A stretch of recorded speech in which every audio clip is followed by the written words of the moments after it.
Commencing the December meeting of the Connecticut Real Estate Appraisal Commission. It's approximately 8:30 a.m. and good morning and happy holidays to all. Taking a look at the agenda of the minutes that were of our November meeting. After taking review, are there any edits, corrections, additions, subtractions, anything from anyone within the commission members? Any questions on the minutes from the general public or staff? Hearing none, can I hear a motion to approve the minutes as presented? I'll make the motion to approve the minutes. Motion by Norris. Second, Linda. You're on mute, Linda. Okay. I second it. Second by Linda. Great. Any other comments? Hearing none. Ayes? Aye.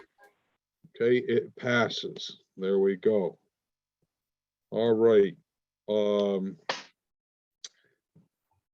going to go a little bit out of order here because I need, Debbie, you had mentioned, we have the schools and the courses and approvals, and you said there's something within the process that you may want to look at having a change to make things either Right. more efficient, easier, whatever the case. So before we're going to do the schools here, but I need you to tell us your thoughts, suggestions, concerns, and so forth, please. Well, hi, thanks. So in my agenda, since I came on board, I've been putting a grid in with the course number, the title, who's offering the course, and what the hours are. And I find that for myself, that's important because it gives me a record of what courses were presented to the commission and what courses were approved, exactly what courses were approved. And since we're preparing for the ASC audit, I felt this was a good way to track them. I just wanted to condense it though a little bit because I see that, you know, we've got like, well, probably maybe 2 pages if it was all together, rather than having it on a separate sheet, because what I found was when I'm going back through the past minutes from before I came on board, I see that it says courses were approved, but I don't know what courses were approved. And when I'm going into the system, there's pending courses. So I have no record of the individual course numbers that were actually approved. So that's one issue that I need to address hopefully today. And secondly, if any of the commission members, I'm happy to take suggestions on how I could get this condensed. Like, what would you actually need? Do you just need the course number, the title, and the hours, or do you actually need the address, the school and the address? I'm open to suggestion. I just want it part of the record though. Any thoughts from members of the commission? Deb, don't you get a like a detailed thing of what the course is? That's the from my point of view, that's the most important thing. What's actually the body of the course itself? And you normally send that. Well, those are the ones that aren't AQB or IDEC approved. Right. There's many courses that already have. That's why I have it broken up. Like, for instance, the first body of courses would say all have AQB approval. Okay. Those are good. The other ones with no AQB, some of them have IDEC only, but no AQB. So I break them up because I'm not sure what you're looking for. Anything that does not have AQB approval, I send you everything ahead of time. But from my point, when you go into the system, there is a whole bunch of courses that are still pending from prior to me coming on board. And I know that the last year was all transition and a ghost staff, so to speak. I don't want to go in there and, willy-nilly just, oh yeah, it's approved because I'm starting fresh. I want to make sure that everything is done correctly. So I was searching through the past minutes that are posted online, and it just says the courses, motion to approve the courses were approved. It doesn't even say, course AAL, say 1 through AAL 20. It Right. does that, so I have nothing to go by. So that's why I thought since I started, this isn't going to happen to me again, or this isn't going to happen to somebody who comes after me. The people are going to be able to go through the past minutes and see, oh yeah, in November, AAL 991 was approved. So, Okay, I think though, usually what happens, most of the courses we get are really good courses. They're from well-respected agencies that send us these courses. So I think 99% of the time, plus, they're approved. It's very rare that we say this course doesn't get approved. So you're probably pretty safe in saying that they're approved. okay, so then I after, think the action would be if there was one that we said, no, it needs more, whatever. And I've been looking at these courses for years and I don't remember any of them being like that. Like we're saying, no, this is a lousy course. I really don't remember that happening. okay, so then So- it's safe to say that after the meeting, I can just go through and anything that Yeah, was I would pending assume they're prior to September, I can just flip to approved. I think so, because there would have been something, if the course was not approved, that would have been in the minutes specifically. Okay, all right, that makes sense. Okay, thank you, thank you. Okay. Okay, any other comments from members of the commission? Hey, Jerry, this is John. I don't have a comment on that, but I was on the meeting. I just wasn't allowed in as a host. I was the John G from Farmington. And I never got a copy of the minutes. I resent those, John, to everyone on the board. Did you get those this morning, like a little after 8:30? And then you come through as John Farmington. It looks like your Yeah, I last didn't, name I is. do a lot of Zoom stuff, and so that's what I didn't catch So- changing my name. Yeah, so it looks like G is your middle name and Farmington is your last name. So I sent you a chat and said, sorry. I didn't realize. Did you get that?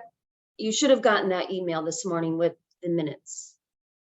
Actually, I'm looking for it now. That's okay. Keep going, Jerry.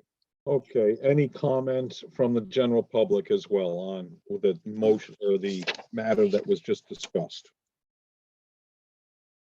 Hearing none, then we will move on to I wanted to make sure that was addressed.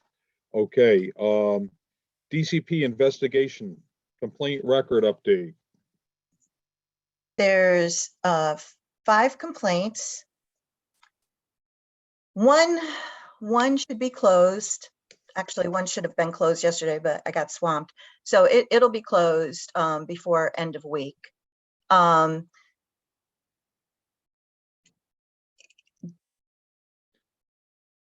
There's progress We had- being we had made. 16 I last can't month. discuss. Yeah, We had there's only 16 last well, there's month.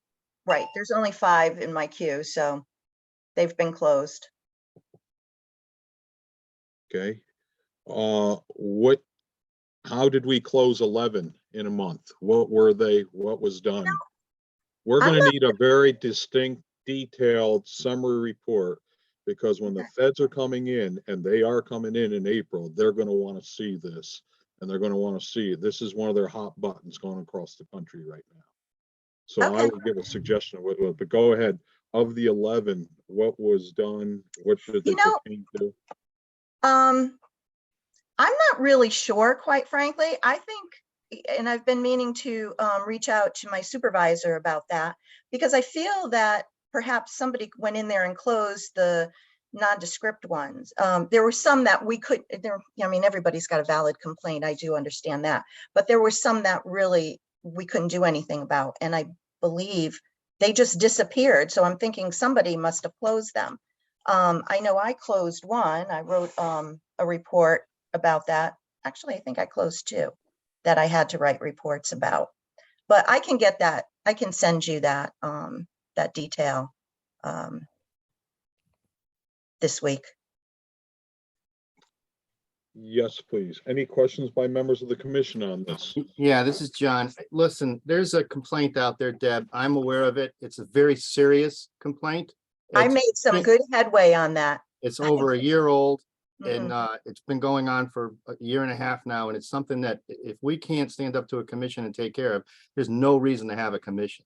So I don't know if it's the same one or not, but it's a very serious violation and we have not heard boo on it as a commission since it's Well, been turned in. well, if I may say, John. Neither has the person who sent it in.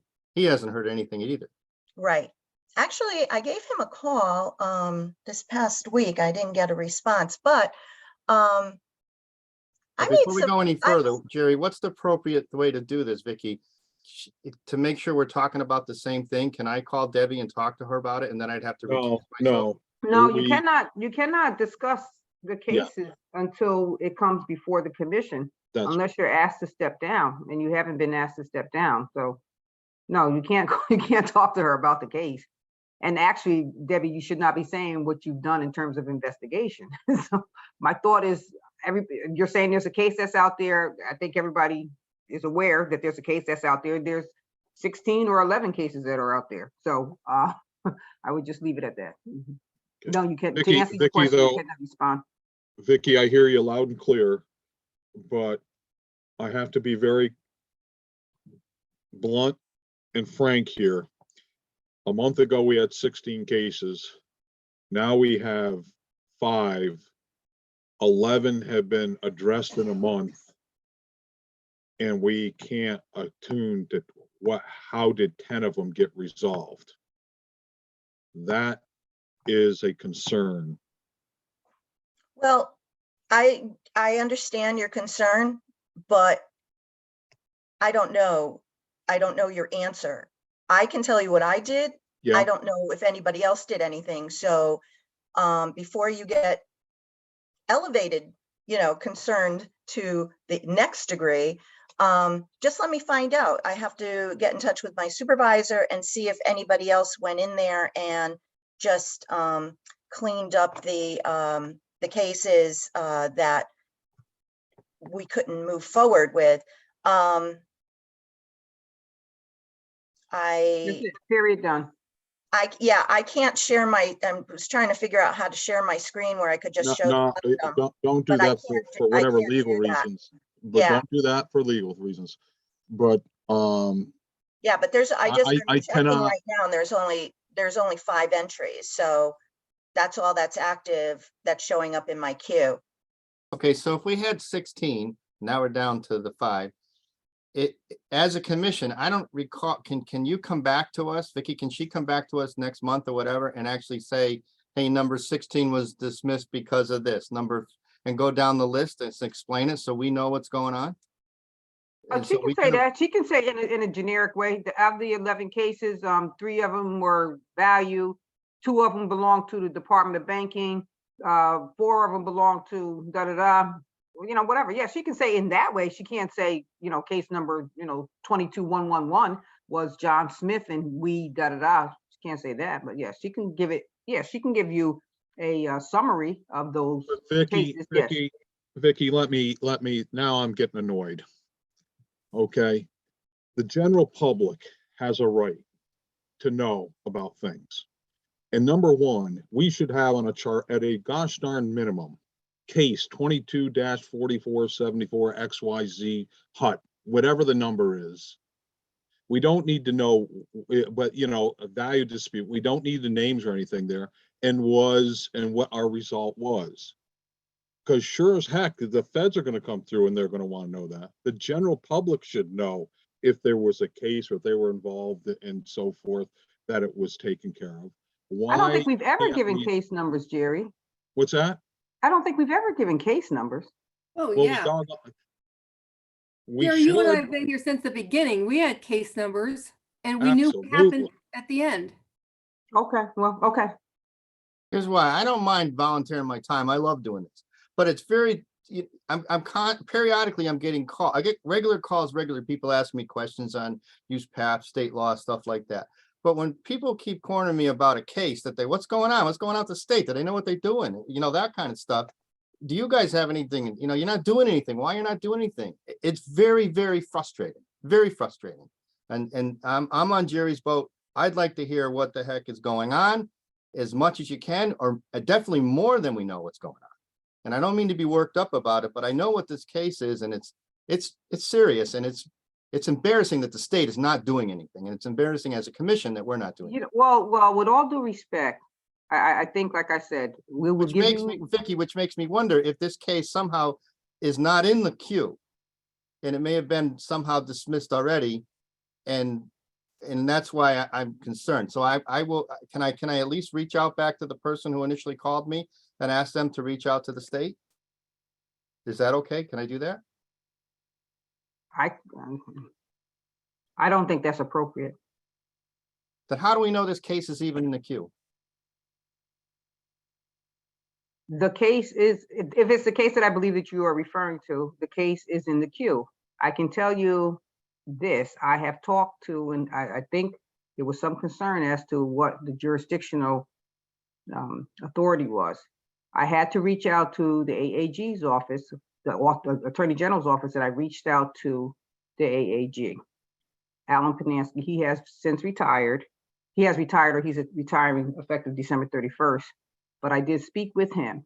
As a result, the department is continuing on with this investigation, but I'm not trying to be secretive or vague. Things are going on. I cannot disclose that information.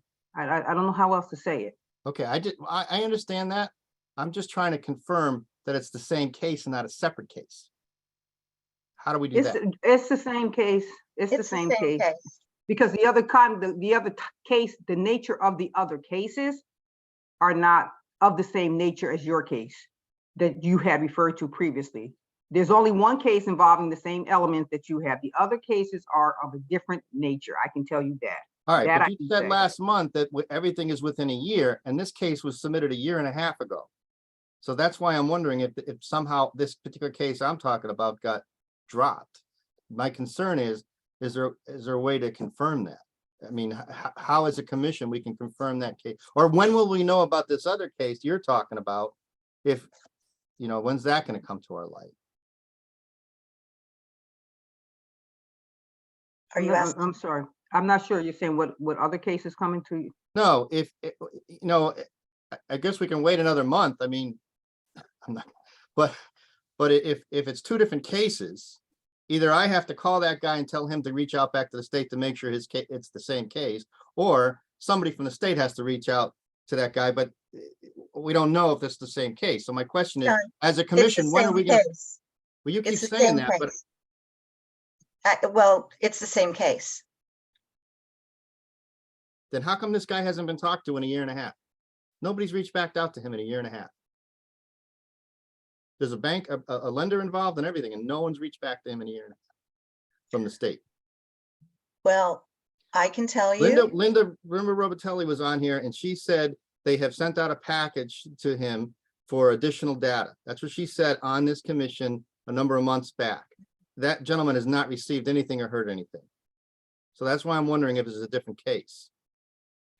I have no idea what Linda sent out. If she said she sent it out, then she sent it out, but I have no access to any of her Okay, emails so my or question anything like is, that. I think I totally respect what you're doing, Debbie and Vicky. I commend you both what you're doing. I'm not questioning that you're doing anything wrong. My question is, how do we find out if it's the same case? Can we at least have this guy reach back out to you? Am I violating something by doing that, Vicky, by just calling it back? I mean, I talk to this guy regularly, so it's not an issue. Well, why, if he's concerned, why can't he call on his own? You don't have to tell him to call. That's what I'm saying to you. It's inappropriate for you to tell him to call, but if you tell him to call, how will I know? I won't He know. gave up. I mean, He gave up. He sent it in. He's busy. He gave up and he's frustrated. He's extremely frustrated because he wasn't getting any response. Okay, now, and he now knows there's a new person, Debbie, there. So maybe he'll reach out, but all right, we'll let it go. But I just want to let you know that I think this is I'm in Jerry's boat on this. If On there's, this if the case- case numbers were, if the case numbers were previously, I apologize that, if the case numbers were previously provided, they can be provided. I mean, I think when you have asked me for something, I try to be responsive. If the case numbers were previously provided, then they'll be provided next month. I don't have a problem with that. I mean, I don't think investigation has a problem with that. I just thought that it was just, as I recall, the last summary that was provided just had numbers. It didn't have the specific case numbers. It had, 16 cases are open, and 3 of them are about value, 4 of them are about bias, and 2 of them are about late payments, whatever it was. I'm just using categories randomly. That's how I understood the report when we had done the last report. If there are numbers that you want, so be it. I will put a draft together to circulate and to you for as summary as possible. Vicky, I want you to weigh in. So therefore, we'll have it on a monthly basis. And therefore, our friendly folks from DC or the general public, whatever, they can see it.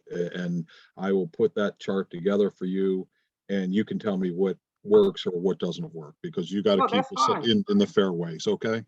That's fair. That's fair. Yeah. I don't have a problem with that. Okay, but I'm gonna come back to this again, and then I may or may not let it go this morning. Is we have 11 cases that were addressed. We know of one, so we have 10. We have no idea who went in and what the actions were, from what Debbie was saying. She knows of one, she's taken care of one. Okay, that's one of the 11.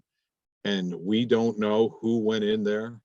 What If is your it's not time Debbie, frame? if it's not Debbie, who's the investigator, or you, Vicky, who's on the legal side, who in heaven's name has the right to go in there and say yay or nay? And we as a commission have not a hillbilly clue of what in heaven's name is going on. Something is very wrong in my book on that. Jerry, way back, I remember I had the case against another appraiser.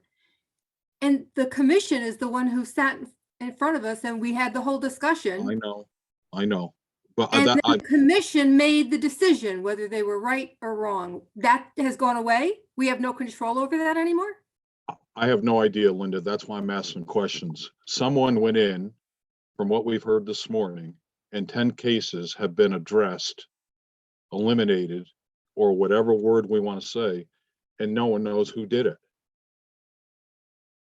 Okay. Now, Jerry, am I missing the boat? Am I missing something? I must be missing something. Or this should be one heck of a major concern for everybody. Any other commission members? If I'm out of bounds, please speak up. I agree with Jerry, everything Jerry's saying. It's very disturbing. Thank you. Yep. I'm not accusing anybody, by the way. I think you're all doing a great job. It's just that something's needs to be fixed. Norris or Shauna, any comments on this? I've noticed this over the years, that things would just disappear, and I brought it up before, and I would just hear, well, we resolved it, but there's never anything official to say this case was resolved, that case was resolved. Like you guys say, we should at least have a case number and what the outcome was without names, what the general complaint was and what the outcome was, and then so we understand it. Sorry that things like There's this. still that thing where at one point in time, once it was discussed, the commission itself was determining the outcome. Okay. And we had to put it in the paper and everything. Yeah, When was the last time that you guys did that? What was that? The last time that was the process? it's been a few years, Debbie. It really has been. I've been on this commission for 8.5 years, and I've never had anything come before us, except for in the beginning, that one guy who climbed through the window of the closed house where no one was home to take interior pictures. lost his license and got arrested. That's the only one. And it came to us after everything was done and all we did was vote on removing his license. Well, we can have those discussions at a later time. Norris, any comments here on this, and then I'll let it go here. No, I agree with everything everybody said. Vicky, Vicky, who's going to be the next attorney from the Attorney General's office? Do you know? When I had spoken with Alan, he said that the Attorney General's process is a little bit different. There is no one assigned, like we had the privilege of having him assigned to us. He said that if there was a issue that comes up, what would happen is we would have to contact the AG's office, say that we need a assistant attorney general that has expertise in appraisal matters, and they would assign us someone on that particular case. But we no longer have a person dedicated to appraisal matters as we had in the past. Their process has changed considerably as well. Okay. That's the new Okay. structuring. Okay. Before we move on, can I say something? Certainly. I can't discuss, as I was instructed, I can't discuss ongoing matters of cases, but I can say that the case that you are concerned about is being addressed. It is in the system, and I have actually, it is being investigated. I can't give details. I can't and you know that. Whatever Vicky and Pamela advise me to share, I will be happy to do that. But right now, I've been instructed not to discuss details of ongoing cases, other than, John, your case is in the system. I know And it's in the system. the thing of it is let me say this, and I don't feel that I have to defend myself, because I don't. But I will say this, the ASC was here 2 years ago. There was no matters written up for enforcement or anything of that nature. That came out excellent.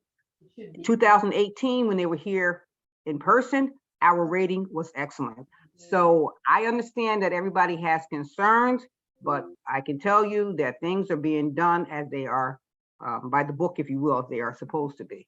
As per the ASC visit last time, although they didn't come in physically, they did a site visit.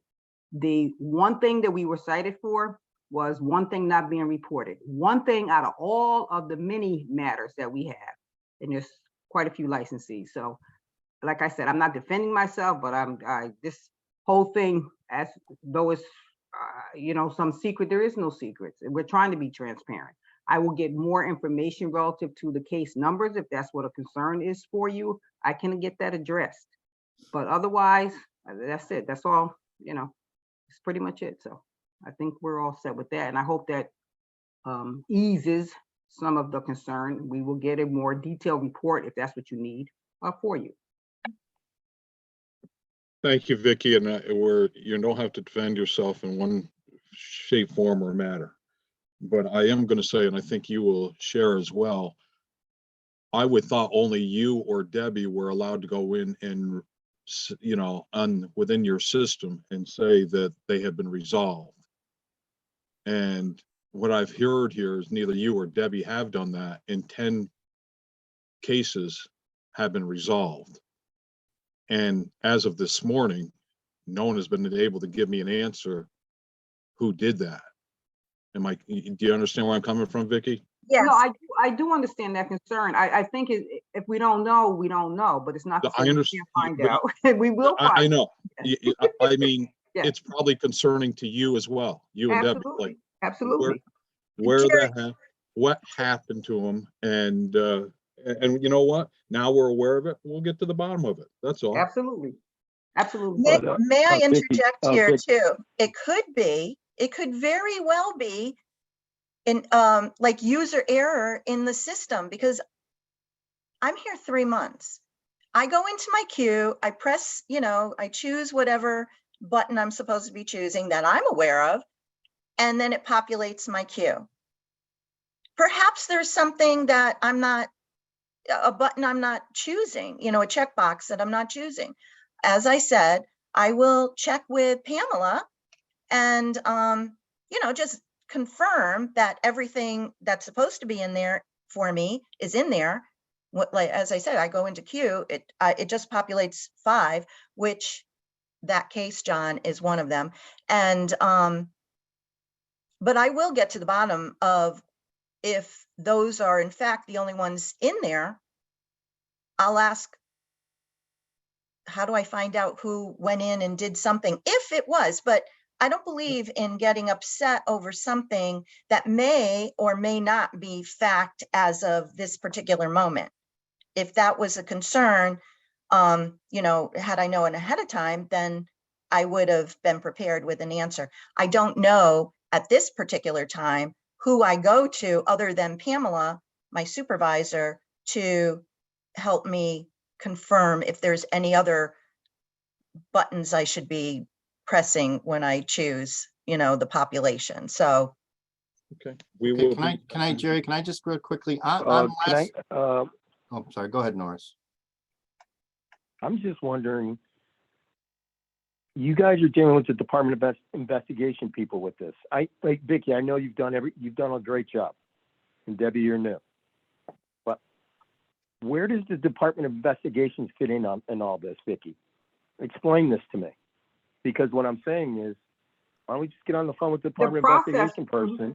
No, the process is that a complaint comes in and it goes to Yes. what we call our complaint center. They assign it to Yes. investigations, the investigations division, which is headed by Pamela Brown, and Debbie Yes. is under that unit, if you will.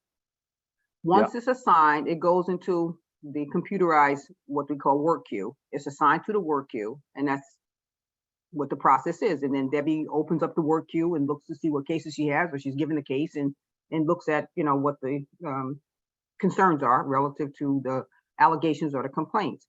In terms of how something may or may not have gotten, from a computer perspective, may or may not have gotten resolved, that I don't know, because I don't know what happened internally.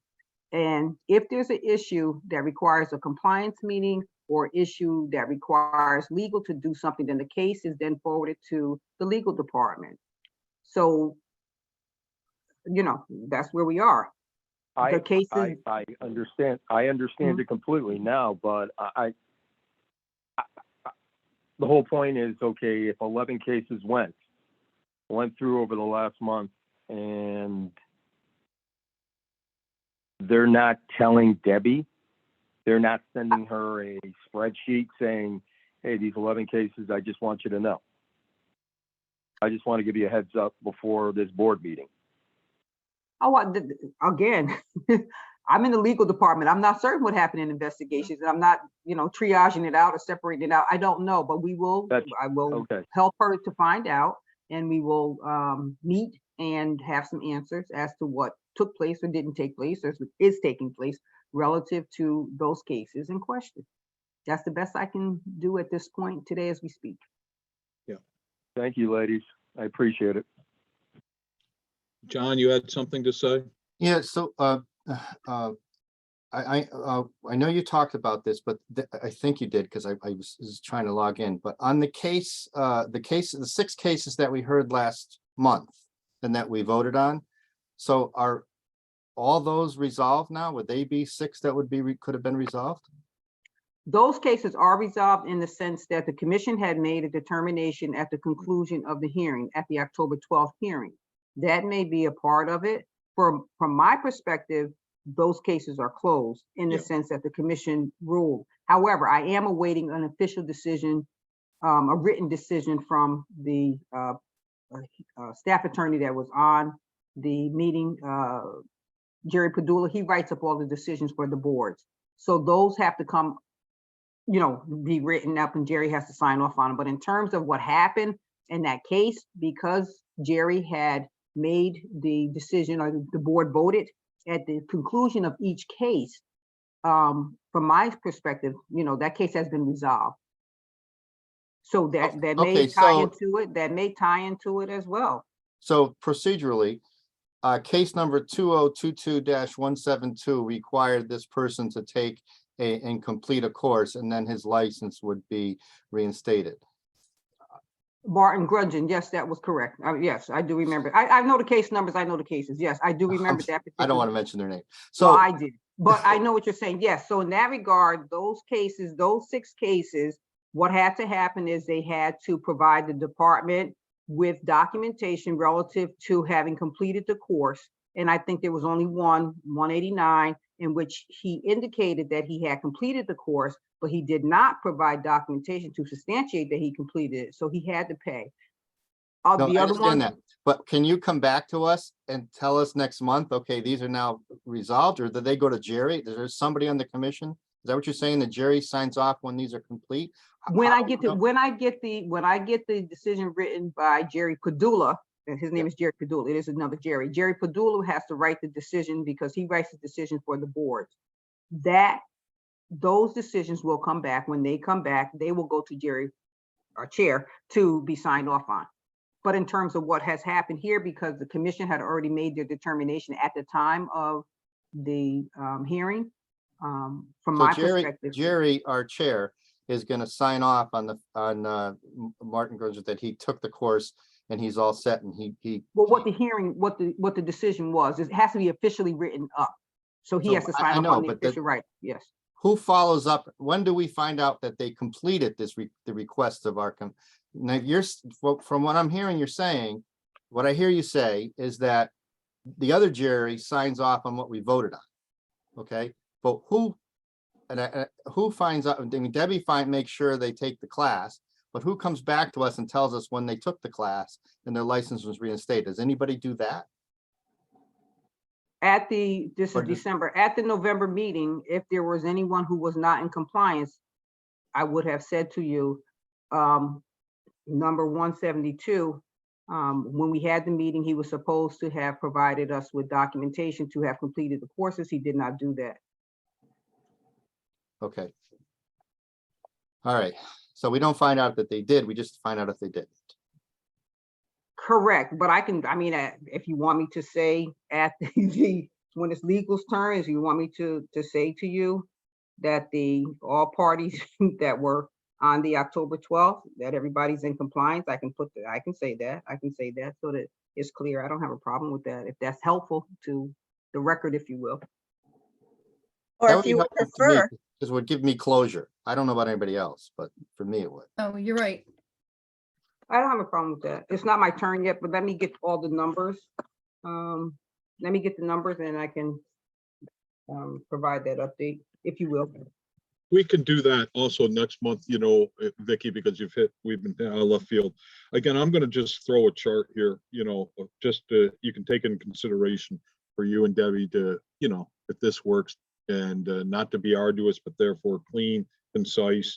Anybody, you know, when they're presented, what have you, not only to the commission, but the general public, they can see it. I know there's certain things that cannot be, you know, no lines that can be crossed, but at least it's there and it's clean, and then we can move forward from there. Okay, so we'll pick this up in January, and let's see what modifications and what have you. And we want to make sure we don't go out of bounds. And Vicky, you've done a good job for all these years, keeping us in the fairway. So thank you. And Debbie, you're just here 3-4 months, and you know, you're in the deep end of the pool, and we'll all work it together that we get through it here. So great. Okay, DCP legal. Vicky, it's all you. Well, you know, since we had that DCP legal, I can say from this, in terms of the scheduled hearings that happened on October 12th, 2022, case 22-160, the commission had moved to waive the fine with the condition that the law course be retaken. That was passed unanimously, and that has been resolved in that the course was taken. In addition to, the next one was 22-172. It was moved that the credential holder appraiser's license be suspended until all required courses were completed and submitted to the legal division to satisfy compliance with the 2020-2022 cycle. all the required courses were to be retaken for the 22-24 cycle, and the payment of the fine remained. That motion passed unanimously as well. And in case 22-172, the credential holder did come into compliance. If you want me to say the name, I can. Martin Grudgeon. The first one was Tammy Bowles, 22-160. 22-184, Judith McIntyre, excuse me. The commission had moved to waive the fine provided that there was satisfactory proof of the required course completion that was submitted to the legal division. And that motion had passed unanimously, and the credential holder did provide documentation of having completed the course, and as a result came into compliance. In the matter of case 22-189, I don't know if I'm supposed to say the name or not. I'm so frustrated right now. Yeah, Adrian no, I Marr. wouldn't say the name. Go ahead. Okay, 22-189, the commission had moved to waive the fine provided that the USPAP course was completed within the required 2022 timeframe, and satisfactory proof had to be submitted to the legal department. The credential holder was not able to provide documentation to substantiate the claim that the course had been taken within the timeframe, and as a result had to pay the fine, and did pay the fine by October 31st, and had completed a new USPAP course. So that was provided to us, so that matter was resolved. 22-189.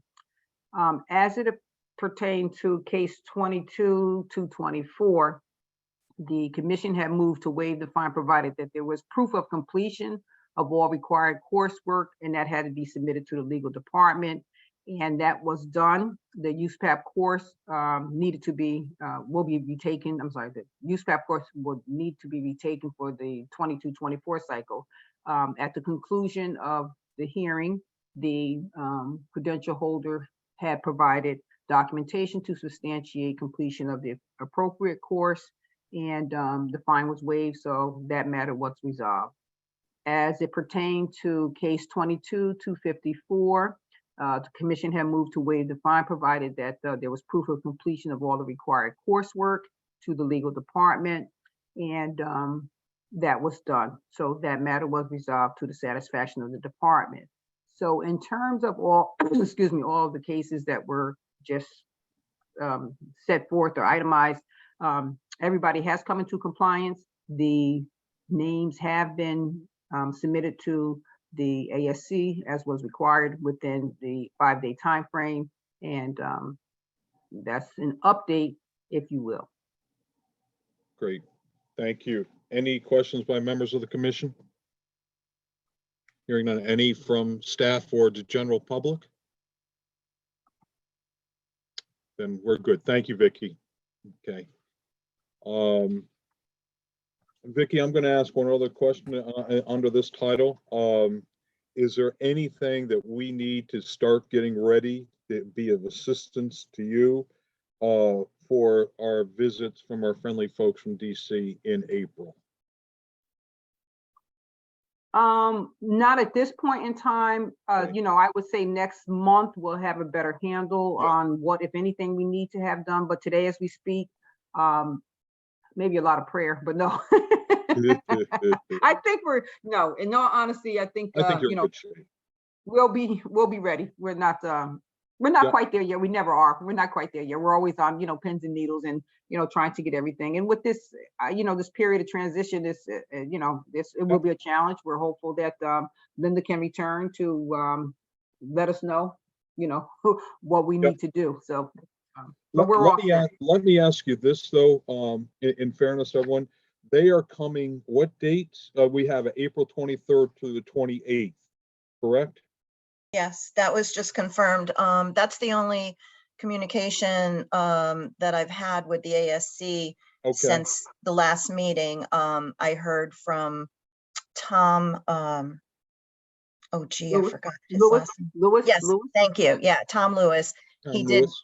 Yes, he sent an email recently, within the past couple of weeks, that he confirmed that it was on for April 23rd to the 28th. My only suggestion, and I just want to make note, and then let's take a look at this in January. and or if it's February, because we have to give notice, is we are scheduled to have our meeting on the 12th of April. And I think it for best for all parties that if we know when they're coming, we then rearrange when we have our meeting in conjunction with them. They seem to like that, to be part of the meeting, view a meeting and so forth. Mhm. Okay, so that I'm just making note that I know I'm jumping in the schedule here under that we have the 2023 meeting schedule at the back of the agenda, folks. We are scheduled for April 12th. That I would suspect is going to change since they're coming in the following week. Okay, so any pushback, Vicky, on that? Members of the commission? No, the proper way, of course, is to, notify, the Secretary of State ahead of Yep. time. But I think that complies with, the requirement that complies with the requirement to notify the Secretary of State. In terms of what has happened in the past with the ASC, they do like to give their final report, if you will, or an Yeah. overview of their summary of their observations to the members at the commission meeting. So it makes sense that we do move our meeting, to coincide with their visit. Yep. Okay, so just make note of that, folks, individual members of the commission and or general public, that what we have there, that all our meeting schedules here, April is going to, by all undoubtedly, we're going to be moving that probably to the following week, and we'll have to see what day it is and so forth. So that will be up in the air, and I think we'll have more of a clearer schedule in January or February, what we have, and therefore we can let the Secretary of State know, and we're all in full compliance. So that's how we'll take care of that. Great, thank you. All right, ASC. Go ahead. Is that you, Debbie? Yes, but you just spoke about what I was going to say, that Oh. Tom Lewis, I was in a communication with Tom Lewis within the past couple of weeks, and he just confirmed that, yes, we're on. I'll tell you what, he had first sent an email stating, okay, we're on, we'll see you in March. And honest to God, my whole system went, March. And then, I quickly got back to him, and he said, no, it's still April, sorry. So we're not the only ones. Okay, great, great. All right, old business. We get going here. Ryan Burgundy and supervisor. Okay. Debbie, can you give us a quick overview of what we have here for the members of the commission? Well, Ryan is here to, hold on, let me check. Sorry, Ryan.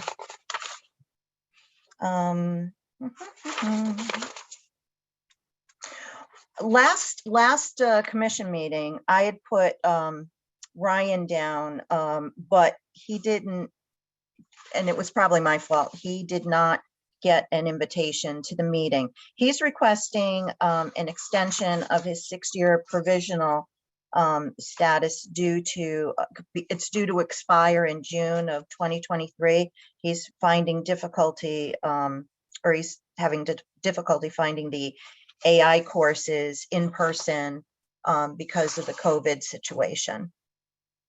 Okay, thank you. Actually, Can through the you online please, format. Ryan, please, can we, Oh, sorry. you're here, and is your supervisor here as well, Ryan? Yes, And who is he? Or that is she? David Herbst. Okay, and could I have David Herbst and Ryan Burgundy's microphones? Obviously, Ryan's work, so they are off mute.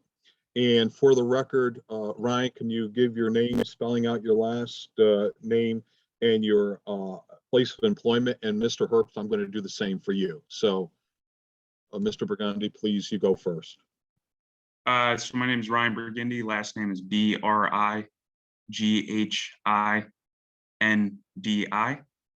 I work for Karen and Fazio out of Fairfield, Connecticut. Thank you. Mr. Herbst? David Herbst, Herbst, Karen and Fazio. Okay, in Fairfield? In Fairfield, yes. Yes, okay, thank you, gentlemen. Sure. Okay, Ryan, the or Mr. Burgundy, excuse me, I don't mean to be so informal. The floor is yours, okay? Thank you. Yeah, so essentially, I am requesting an extension on my license. It's set to expire in June of 2023. I originally got the license in June of 2017. So some of the reasons for that is, so I began kind of focusing on my education in 2020.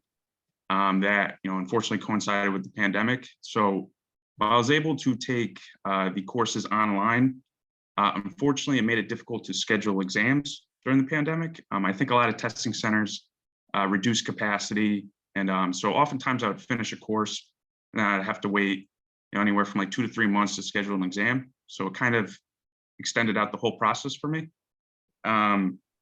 So as of now, I've completely fulfilled my experience log requirements. So under David Herbst, who's on the call here, I have, let's see, about 6,500 hours. So I've more than met my hour requirement. And as of right now, I just have 15 hours of education remaining, and that's with elective courses. I've fulfilled all the main required ones. So as of right now, I just need 15 hours. I was looking at the offered courses yesterday. I don't see any 15-hour courses available through the, I've been taking everything through the Appraisal Institute. I prefer to keep using the Appraisal Institute because just that's what I've done to this point. But nothing is available right now. So that's also kind of why I was looking at an extension, because I'm not sure when these courses, when a 15-hour one may become available. And that's kind of a second part to why I'm here as well. Okay. Yeah.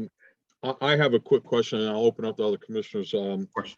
What are you going for, certified general or certified residential? Certified general. Certified general, okay. Mhm. All right, I open it up to any members of the commission who would have any questions for Mr. Burgundy or Mr. Herbst. Can he submit his, I have a question to the, I guess to Debbie. Can he submit his log now that we can start getting that process going now that he's completed over the next few months while he continues to take the classes? Sure, if that's what you want, he can. Ryan, can you do that? Yeah, I actually, so originally with the November meeting, I had submitted my log. I did so just under the hours, just under Dave. Do we? Because I have two other supervisors as well. Did we review your samples and everything? You're all set there? I think it cut out a little bit. I'm not sure if anything was reviewed. Did we select samples from that log? Did we see that log? No, I did. Can you hear me? Yeah, I'd sent it to Debbie last month. Oh. Right. So I did not send it Okay. based on the fact that he didn't complete, he was waiting to complete his last courses. If you Okay. want the log ahead of time, then I can send that, surely. I can get that to you today. Okay, so let's hold on. Ryan, when do you think you can get these classes done by? How long are you looking to extend? So, sure. So that's kind of the thing is, in truth, I don't even know if I will need the extension. I just need 15 hours. Right now, it's just a matter of finding a course, a 15-hour course. So, if one was available today, I could start it. I would finish it, by the end of January, and then I'd be ready to apply right there, which I think would be enough time. I guess I just would rather, I thought it'd be more prudent to handle it now rather than, if life happens, anything happens, if I can't find a course. So I'm not up against the deadline there in June. All right, so my opinion here is that I think he should submit his log so that so we can pick samples, and then he come in with his samples over the next couple of months or whatever. And in the meantime, we wait until, if he can take that course over the next several months, then he's done. There's no need to extension. I think it's a little, my opinion, I think it's premature to give him an extension. I think we can wait. That's my opinion.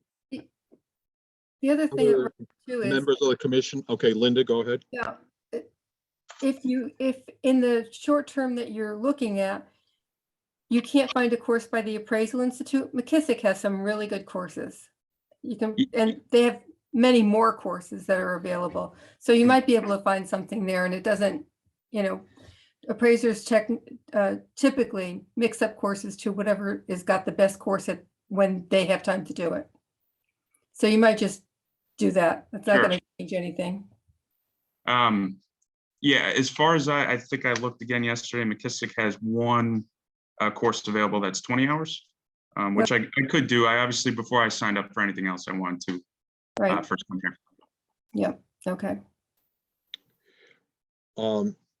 Before I ask any more questions, Norris or Shauna, do you have any questions on this matter? Shauna and Norris, and you guys may be. No, I agree with Okay. John. I agree with John and Linda. Okay, Yeah, I agree with John. okay. Fair enough. Let me ask you this, Mr. Burgundy. You need 15 hours. Is that an elective or is that a prerequisite course? Like, and again, I'm gonna, cost approach or whatever it may be. Sure. It's just an elective. Oh, it's an elective. Okay. And you need 15 hours. Okay. Well, you've heard the kind of the general sense of the commission. I want to applaud both you and Mr. Herbst, to be candid with you, that you're coming a full 6 months ahead of time, trying to be ahead of the things. And that's job well done. No more than I can say than that. Thank you, gentlemen, for trying to be ahead of the game. Okay. I think you've heard from Commissioner Galvin and the sentiment of the other commissioners here that we are happy that you've done this. Let's get into your log. Let's go through your log. Well, so you're not losing any time. What we're trying to do is work with you here, and therefore we'll select reports, for your review, and you'll submit them, and it will probably be, I'm going to guess, February-ish that we would go through that, how the steps go, and you're still well ahead. And then at that point in time would be a very good time that after we've done that review, say, okay, now it's, I'm going to say almost March 1st. My license expires June 3rd. We can, this hasn't been available. That's not available. I found a course that's going to be given April 15th or whatever the case, whatever it is, let's work with you then. Okay. Okay. We're here. Again, I can't state strong enough words that we applaud you coming, both of you gentlemen, ahead of the game. Okay. It seems like we're always dealing with folks behind the game. So job well done. Appreciate it. Thank you. All right. Thank you. Be well. Thank you. There was one more part, if I could quickly address it. Oh, yeah, please. I didn't mean to cut you short. So sorry. No, that's fine. So, all right. So closing that up, but second part. So I was looking through the roster of courses. I did find a 15-hour course offered through the Appraisal Institute. Right now it's approved for qualifying ed only in person. Online is only continuing education. I didn't know, is it possible to have that approved for qualifying ed, or you just I'm sorry, to take online? You just brought up another pet peeve or a hot button here. Okay. That no one in the state of Connecticut, you, Mr. Herbst, have anything to do with here. We approved what was submitted by the Appraisal Institute to us on a whole host of courses. We went through as a commission last month. There were 3 other gentlemen who were in your situation, provisionals, trying to make the move up and so forth, and with some course issues in what had been submitted and hadn't been submitted. Can you please unmute Ms. Bushane's microphone? Jackie, are you there? Yes, I am. Jackie? Yeah, I'm here, Jer. Okay. I won't. Jackie, is there someone that can be reached out to Chicago to resubmit? Yeah, it would be Alicia Houston. Ryan, what course are you looking at? Is it the solar one? No, the one I had found was residential market analysis and highest and best use. It's APR 251. Yeah, there's been a lot of, and Scott is on the line from Nashville. There's been a lot of staffing changes with the Appraisal Institute and the state certification desk. So I would bring it to their attention that has not been submitted properly, and the other thing, and I'm not sure if I'm speaking out of turn, is that you can ask the commission today to accept that based on the classroom approval for an exception. Is that correct? Yeah, let me, Jackie, it's a good suggestion. Scott Blasio, can they, his mic please be on mic or unmuted, excuse me. Good morning, Mr. Blasio. Is there something that we can make an exception, but I don't want to, or we can consider that. I don't want to speak for members of the commission right now. But is there something that AI can do to send it over so we don't run into this situation with other folks as well? Could you unmute Mr. Damasio's microphone, please? Excuse me, good morning. Good morning. Yeah, this is Scott DiBiasio. I can pass that information along to our state certification folks. And as Ms. Bouchane said, there's been a lot of turnover there. There were some problems in the past that they are continuing to try to work through. And I am showing, and I have to double check this, but I'm showing that the residential market analysis and highest and best use is approved in Connecticut for QE. And I just have to verify whether that's online or classroom. And it's approval AAL.000915. Ryan, you want to tell him? Yeah, from what I saw, I think as recently as yesterday, it was it's only in classroom for Okay. qualifying it. Yeah, I'd have to look a little bit deeper into that. Okay. I am showing that, and this is unverified information, but I'm showing that it is approved for classroom and it's being offered in Chicago and in Nashville, Chicago really in January of 2023, January 30th and 31st in Chicago in the classroom. And it's showing in what I'm looking at as approved for 15 hours of QE in Connecticut. Okay, I think Scott, his question is that he would like to do it if possible online. I Oh, believe yeah. that is the question before us. Is the class available, Scott or Jackie, online? yes, It is. Okay, that was my question. it Okay, is available online, and I stand corrected on that because it is not approved for online QE in Connecticut. I was under the impression he wanted to take it in the classroom. okay.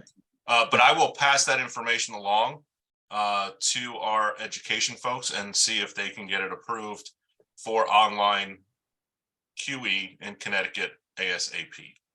I appreciate that. All right. Members of the commission, we have a request before us. You've heard what I've heard here for Mr. Burgandy of, we do have the ability, if we so desire, to make a motion to approve for him to take this class for the 15 hours online. We have approved, it's available. We've approved the same identical class if we were sitting in there, in the seat, so to speak here. So you hear that. I open it up. Any questions or thoughts from members of the commission? John, Linda, Norris. I have no questions. If you're asking that we, I don't have a problem making a motion that we accept this class, the online version of this class, going forward until the Appraisal Institute submits a formal request to us. My opinion, John, we could make the motion here and, given the holidays, Mr. Burgundy may want to jump on and say, ho, ho, ho, let me go take an appraisal class, and a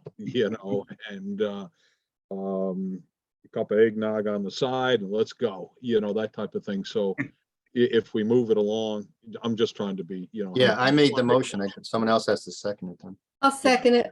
Linda, second. Discussion amongst members. We have a motion to approve this class. And we better, in the name of the class, Mr. Burgandy, please.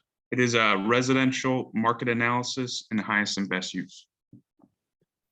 From the Appraisal Institute. Yes. It's APR 251. APR 251. Okay, we have a motion and a second. Are there any questions or discussions? Shauna, Norris? No. Shauna's shaking her head no. So Norris? Nothing? I'm good. Okay, very good. Hearing nothing more, I'll call this motion to vote. Ayes, Aye. Aye. nays, abstentions. Okay, Mr. Burgundy, you have, you can take it online, okay? Excellent. Thank you. All right. And now, I'm not gonna cut you off short again. Is there a third thing? I didn't want to cut you short. No, that's it. No, I appreciate the time. Very good. Thank you very much. Enjoy the holiday season. Thank you, Even you by guys as well. Christmas, huh? Good for you. All right then, thank you. Debbie, did I understand next two on here that has been tabled to Mr. Francis to No, January, or am I in error? no, Jerry, can I, there was a miscommunication here somehow. I've been working with Brendan for more than a month. His reports are fine. And I did not know until this morning when I logged on that he was told that he'd have to wait another month because the other appraisers wouldn't be doing a review, but we've been working with him for a couple of months. And last month I took his reports and said, I'll do the review. So, I mean, he's not here on it today, but you know, generally, I probably do most of the residential review anyway. Well, I didn't tell him that you guys don't do reviews of other appraisers. That is a miscommunication there. I didn't say that. What I did say was, I had asked for, which I told you when I spoke with you Wednesday too, I had told him to get his login so I could forward it to you guys by Friday. He didn't do that. He sent it in late.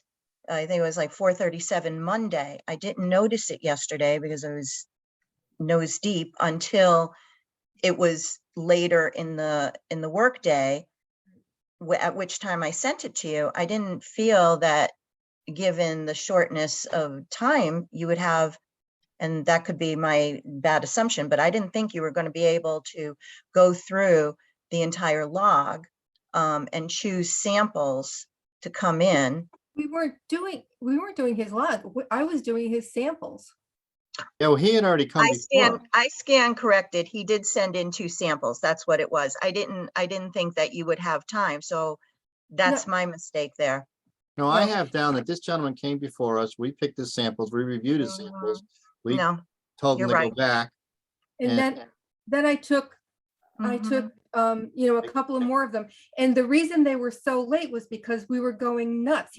His reports, I don't know what was going on with this computer, but every time he tried to do his sketch, you know, it's a sketch of 630 square feet.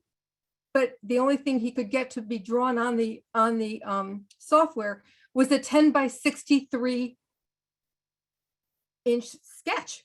So, and I said to him, well, we can't, that's not acceptable. We have to fix. So he had to go find tech support guys and get it off. So it took us until Monday to get that solved. But because he had done some stuff before, I didn't really think that it was going to be an issue. Well, here's again, I would really appreciate, you know, when you have time over the holidays, perhaps if you have half an hour, just write down what your process is, because I don't know. When they send the things in, I know that you have to review them. I don't know how, first of all, I'm not sure of your schedule, you know, what time frame you're going to have to do it. I understand, Linda, that you were working with him, but I don't understand, you know, what the other commissioners were, what their time frame is. If I could have some kind of an idea of what time frame would be optimal for you to send in things, even if it's last minute, I would have had no problem sending it in last minute, saying, here, this guy's on for tomorrow, and you know, it came in late, but here it is. Well, I Deb, don't you know did how much. nothing wrong. This is an anomaly. Typically, we get the, you know, when you get the logs, you just send it to us. Often you can submit to a log to us during a meeting, and Right. one of us can go through and pick samples too. If it's a Okay. commercial log, I'll usually do it, or Sean or Linda will do it on the residential side. So that's no issue. And then, but we do try to request that you ask them to send the samples in at least a couple of weeks if you can, so we have time. But Right. in the past, it's not He uncommon did where that. we've gotten them the night before. Okay. I do agree that. Yeah, he sent them in. That part was my delay because I had, I had some surgery done and I needed to sit and do nothing for a few weeks. All right, does So- this guy have enough time to come in next month? He does, but I mean, really, I don't know why we can't just pass him through today. He completed all of his work. Linda, Yep. we're gonna move off on this agenda. I'm gonna ask you to send him an email or with the link. And if he happens to make it on this meeting at the end, we will pick up the matter. Okay, so Linda, do you have the ability to whoever Mr. Francis is to send him, is he available? Link. I can call him now, but I don't, how does he log in? Does he need a special link to get in? The Debbie, agenda is, you're on mute, Debbie. the agenda is on the webpage, or if you can provide his email address, or if he can email me. I mean, I believe I sent him the invite though. Okay, let me call him. Or Okay, I'll call him and see if I can fair make it. enough. We will Yeah. see if it can be resolved by the end of this meeting, okay? If not, then Okay, thank the you. next meeting. Okay, But to get to Debbie's question, I think that we need samples at least 1 week ahead of time, at least. And if it's a log, that's okay. A log is fine, the day before, or even the day of the meeting. That, like John says, we can usually go through it. But samples, they take time, and Yep. I don't like looking at samples the day of or even the day before, because there's just no way. I agree with you. I agree, and I know where Debbie's coming from, Right. so. Excuse me, can I also just clarify for the record?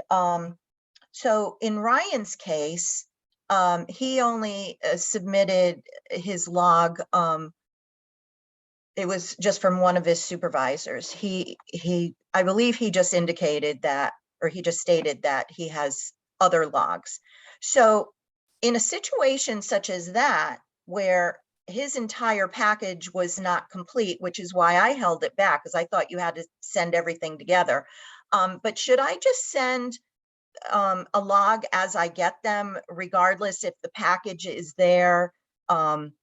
Because what my thought was, suppose something changed and you're reviewing a log and then for whatever reason, the applicant doesn't move forward with, getting their certification. I had no idea. So what would you like me to do? And I'll do it. I think you did the right thing, in my opinion, because we have to approve the log. It's not just separate, it's taking samples from the log. So if the log is not, all the hours aren't there, all his supervisors aren't signing it, or whatever, or you review the log and see there's something definitely wrong with it, I think you could stop it right there, because we're just Okay. gonna reject it just to save time. So I think you did the right thing. Okay. Good. All right, well, this is going on, we're gonna go into new business. Debbie, you're on, you want anything to add or subtract or clarify with what you're seeing on number 1 and number 2? Yes, actually, I wasn't sure if everybody got this email. I just sent everybody the email that I received. It was in November after the last meeting, just with a TAF news update. I went on to the Appraisal Foundation though and looked at their news, and I couldn't find, I was going to add the link, but I couldn't find it. But I just wanted to make you aware, and I did send the original email to you this morning. As far as number 2 goes, so with the rollout of the new Connecticut Appraisal Law course, it was approved on the 15th at the last, I believe at the last meeting, which I think that was the 9th, but anyway, we have it down as being approved on the 15th. But the process of getting the email out didn't happen until the 23rd. There's a change in the way the emails have to go out. Prior to me coming on board, there was just a different way of doing stuff, sending emails out like that. Now, other people are involved, and it created a little bit of a lag time, which we dealt with. It's fine. But there were some students, as a matter of fact, within the McKissick's school that took the course between the 15th and the 23rd.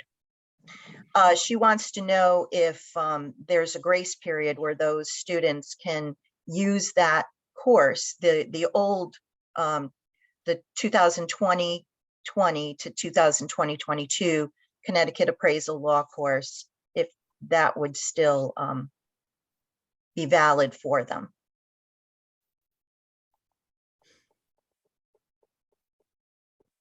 Questions by members of the commission?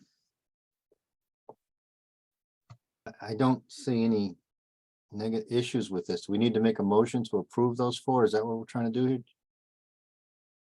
Can we have a blanket motion just to approve any student if I happen to get other schools that contact me with the same issue? Because here's the thing, we've only had so far 3 schools apply to teach the new course. I don't know how many others will be applying. Yeah, the Greater Bridgeport Real Estate School was going to be sending you stuff in too to get approved, because I teach that course for them, for Okay. their appraisers. So they were going to be sending something in too, and they weren't quite sure what they needed to send in to you, but I suggested to just get the school approved because we've already approved the classes.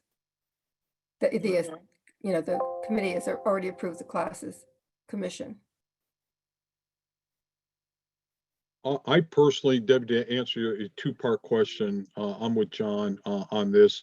I may change my mind a month or so, but I'm reluctant to give a blanket because each one's circumstances are different, and we've gone through some issues in the years past when we tried to address this, and we got ourselves in a rabbit hole I wish we hadn't gotten into.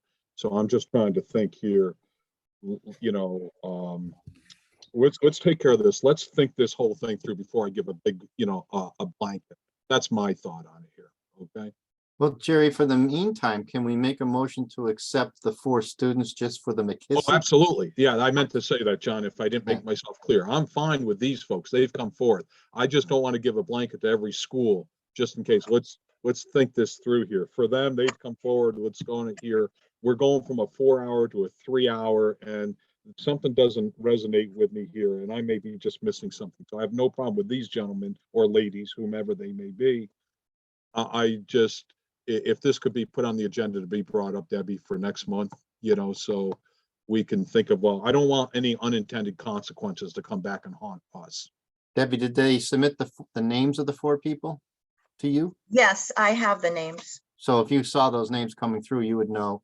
So what, can we make a motion then just to accept Certainly. the 4 students from McKissick for this Yep.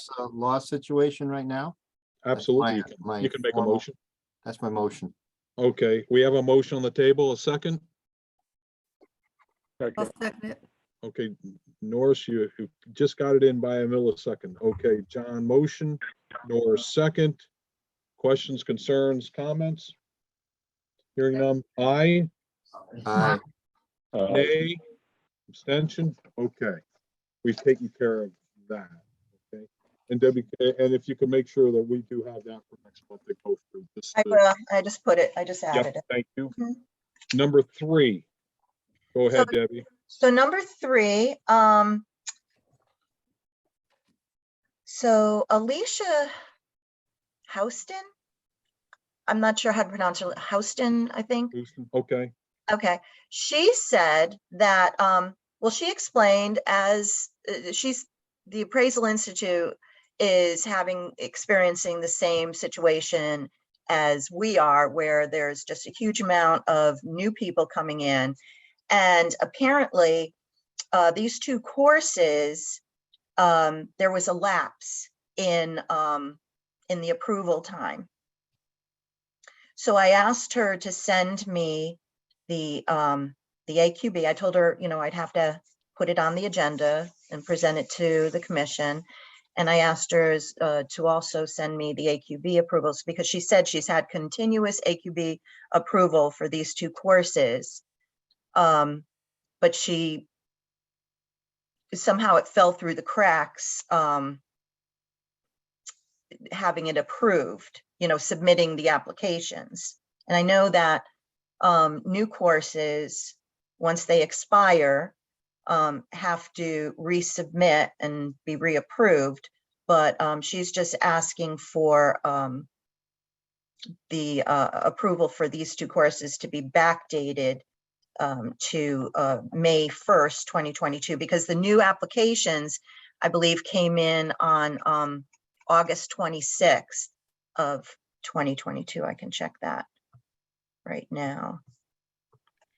A quick question, Debbie, are they asking, this request is coming forth because it expired like on April 30th and that's why they need it by May 1st? Yes. Okay. All right. Before I open up questions, I'm going to ask Vicky, are you with us? Vicky, can you go off mute or? Yes, I am with you. I apologize. I was on mute. No Hi. problem. No problem. Is there a legal issue here we should be aware of? I'm sorry, I couldn't hear your question, Jerry. I apologize. No problem. Is there a legal issue that we should be aware of doing backdating approvals? I don't believe that there is. Okay. My thought is to allow me to check with the Okay. understanding that if there is no issue, that the backdate will take place. So if the members of the commission, as this is a question, not a position or statement, Mhm. if the members of the commission were to make a motion to approve backdating subject to your research Follow up. and what you find, Mhm. does that run us legally afoul in any shape, form, or manner? No. Okay. All right. I just wanted to get the ground rules of what we could or could not do. Okay. I Thank you. amend my motion to what you just said. Okay. All right. If I get a second, then we'll have discussion. Okay. Is there a second to John's motion? Calling second, or a second call for the second to the motion. Second. Okay, Norris is seconded. Now discussion. It's open for discussion with commission members. Hearing none. Okay, then I will then call the motion to vote. Ayes to grant the backdating subject to Attorney Bullock doing her investigation to make sure that we are all in, we're not picking any boundaries or rules or what have you. Aye. Nays? Aye. Abstentions? We pass. Okay. Thank you. Did we lose Linda? No, you mean Debbie? No, No, Linda Linda said said so. so. Oh, I guess so. Because maybe she may she's be on the speaking phone with- with yeah. whomever is the candidate. Byron, right. Yeah, number 4. Number Debbie? 4 is appraiser Joseph Nardini. He's appearing today to request an extension to pass his test. He is an RCT. Is He's an Mr. RCT. Nardini with us? Yes, I'm here. Hi, good morning, sir. Good morning to you. For the record, can you please state your name, spell out your last name, and your address of employment for the record? Joe Nardini, Nardini, 9 Northford Road, Branford, Connecticut. Thank you, sir.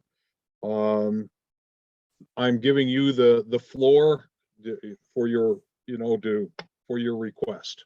Yes, about, I forget the exact dates. I'm forgetting exactly when it was approved, but I was approved to take this certified general exam. I took it a couple times, was not successful. I was trying to get it where I can get it closer to my home, my office. And also the certified general isn't offered frequently, I found out. Because I would check every once in a while and it wasn't available. Long story short, it's past the time where I could take it again. They said I need an extension from you to go sit down and take it again. Okay, you just brought up an interesting question. So you were told by the testing center, if I hear this correctly here, that the examination was not available? Well, you go online, you don't call them, you just go online and look for it. Okay, And when there were many times that I would go online to look for it and it was not available there. is that right? I'm learning some, maybe other members of the commission knew this. I was not aware. You mean you go online and you look for, at the testing center to see if it's offered at that testing center, but they're only offering it at that testing center so many times a year? Is that what you're saying? That's what I found, yes. Wow, this is a concern for not only you, but for other candidates coming through trying to take, okay, Debbie, you're new to this, so I'm not stepping over you here because I'm learning. I'm going to ask Vicky here or Debbie, whoever, who do we check with on this to make sure, we'll get to you, Mr. Nardini, and just, you know what, we'll address with you first, then we're going to come back to this, okay, in fairness to you. Thank you. I apologize. Members of the commission, any questions for Mr. Nardini? How much time are you looking for, Mr. Nardini? Well, that would depend on the availability of I mean, I'm ready to go anytime I can. I just tried to sign up for it. And that's when they told me that I couldn't go because it's past the time. I need to get an extension. When's the next test available that you can take? I forget when that one was. I was online to do it and it wouldn't let me go any further. Once I got to a certain point, it stopped me and said I was not eligible anymore. Oh, You want to give a quarter, John? Were you thinking? Or I don't want to speak. Shauna, do you have any questions? Norris? No? Debbie, do you know? Question, I guess I have a comment. I mean, we can't just make it so open too. I mean, we need to have some kind of time frame, I guess. Yeah. I can find out from PSI what their process is. This is Jay. I'll look into that. Okay. Thank you. I see a hand is up on the Zoom Okay. host. That was Jay. Okay. Yeah, that was me. Yep. Okay. Fair enough. Can we make a motion then, something along these lines, that we make a motion that we grant Mr. Nardini an extension till the next, till maybe 2 weeks after the next available test, that he has to report to Debbie when that test is. And Debbie can determine if it's a reasonable time or not. Yeah, John, can I make a suggestion here? Sure. Given the holidays and how things go slower than normal, we may want to just say 60 days or 90 days, instead of to cut down on the traffic back and forth, if you're all right. Something I was just thinking about, like, gosh knows, until we find out what all these issues are, Debbie was going to reach out or, to reach out what's going on. That's only a thought. All right, I was only listening to what Shauna was saying too, so maybe Shauna might want to pipe in before. Yeah, please do, Shauna. I don't know, it's 3 months or 6 months. Do you think 3 months is enough, Mr. Nardini? I would hope so. Again, it depends on when I go in and look at it. If it's there, I would hope to be able to get in there and take the test. Yeah. All right, so I make a motion that we accept, we grant a 3-month extension to Mr. Nardini to take the test.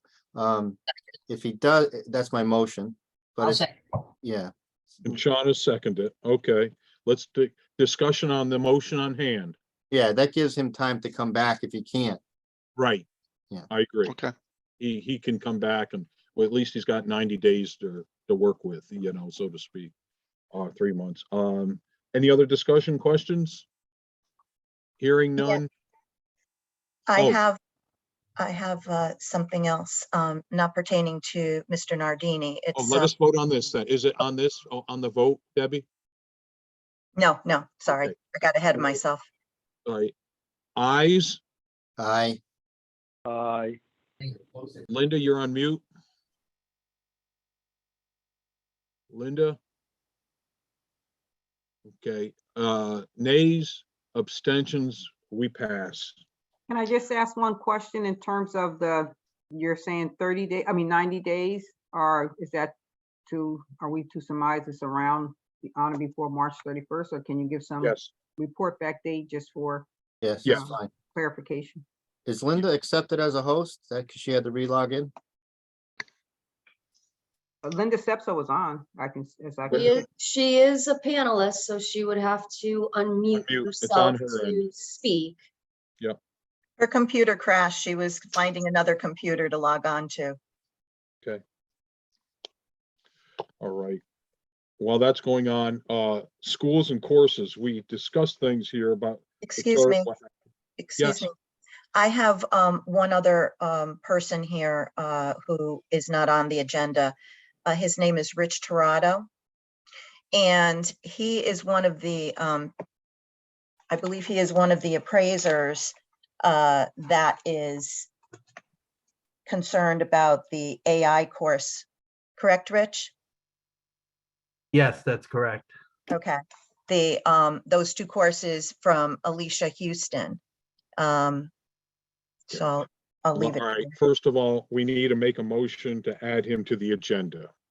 Okay, can I hear from commission members for Mr. Rich Torado to be added to the agenda? I make a motion that we add him. All right, a second, Second. by Norris. Ayes, Aye. Aye. nays, abstention. Okay, fair enough. Okay, Mr. Torado is on the agenda. Can we open up his microphone if he is with us here and go ahead with the issue before us? Thank you. The issue was addressed in item 3, which was the Appraisal Oh, Institute. excuse me, Mr. Torado, before I hear from legal, Vicky, I need you to give your name, spelling of your last name, and your place of employment. My apologies. My name is Richard Torado. That's Tirado. And I don't yet have my provisional license. I'm in the process of getting it, resolving it. I'm from Meriden, Connecticut. Fair enough. That's good enough. Meriden, Connecticut. That's fine, Mr. Torado. Go ahead. The floor is yours. Okay, so item 3, the Appraisal Institute seeks the exemption and backdating of the new courses, which were basic appraisal procedure and basic appraisal principle. I have all my courses, including the law, and I submitted it to Debbie for my provisional license. And apparently there was a lapse in time, and the courses had expired, and that's what was holding up my provisional license. But it sounds like Vicky Bullock, if she doesn't raise any objection, that they'll just pretty much backdate it and approve it, and I could get my certificates and get my license. I'm assuming this correctly. Mr. Torado, you took these courses when, and I'm wondering with the backdating, if that's going to help you or not. So I'm a little confused. Could you clarify, when did you take the courses and you say they expired? The floor is yours. I would have to open up my my Appraisal Institute login to get the exact dates. But during the time I was taking the courses, they expired, and I guess the basic one had expired, and the procedure one was changed to continuing ed instead of qualifying ed. So that was the issue I was having. So by the time I finished it, I took the test at McPherson, passed it, all that kind of stuff. but then I couldn't print the certificates because of this issue. Alicia Houston, she's newer. She's part of the state compliance at the Appraisal Institute. And she said we needed to either get it manually approved that she could sign off on these courses, that I was okay, or get the courses backdated. I know there was some emails going back and forth between Debbie and her, and it didn't seem like there was any changes in the classes. It was just a lapse in, I guess, some changeover in staff, both in Connecticut and at the Appraisal Institute. So they kind of fell between the cracks, but there's no major updates on any of these courses. So I was just hoping that it gets backdated so I could get my certificates. Debbie, can you fill in anything you need to add, or? No, I mean, basically what I said before is that I asked Alicia Houston to email me the AQB approvals for that lapse, which she did. The only issue was that the course, they never applied for the course, which is why she's seeking a backdating to 5/1/22. Her application in there right now is 8/26/22. That's the application date for the course. And one of them, I believe, is 9. I just checked it, but I forgot. Let's see, application date here. Hold on, I have it right here. Application date looks like it was 9/2. So yes, 9/2/22. And the other one came in, 269 came in 8/26. So because they have all these new people coming in as well, that just fell through the cracks. Okay. Questions by members of the commission to either Debbie or Mr. Torado? No, doesn't our previous motion solve his problem, right? We don't have to make another motion for this, right? Yes, that sounds correct from. I think so, but I just want to make sure, Debbie, that there were, that's why we went through the timeline to make sure, John, you know? So I think that's been all addressed. Am I fair on this? Debbie, from your point? Yes, Good. As far as I'm concerned, because I did reach out to her and I asked her to, I wanted to verify that nothing had happened with the AQB approvals during that time lapse. So she did email them all to me. I'm happy to forward them to the commission. So I'm all right with, as long as you have it on file personally. If others want it, you're more welcome to, but that's how I look at it here. I think this matter has been addressed, I believe.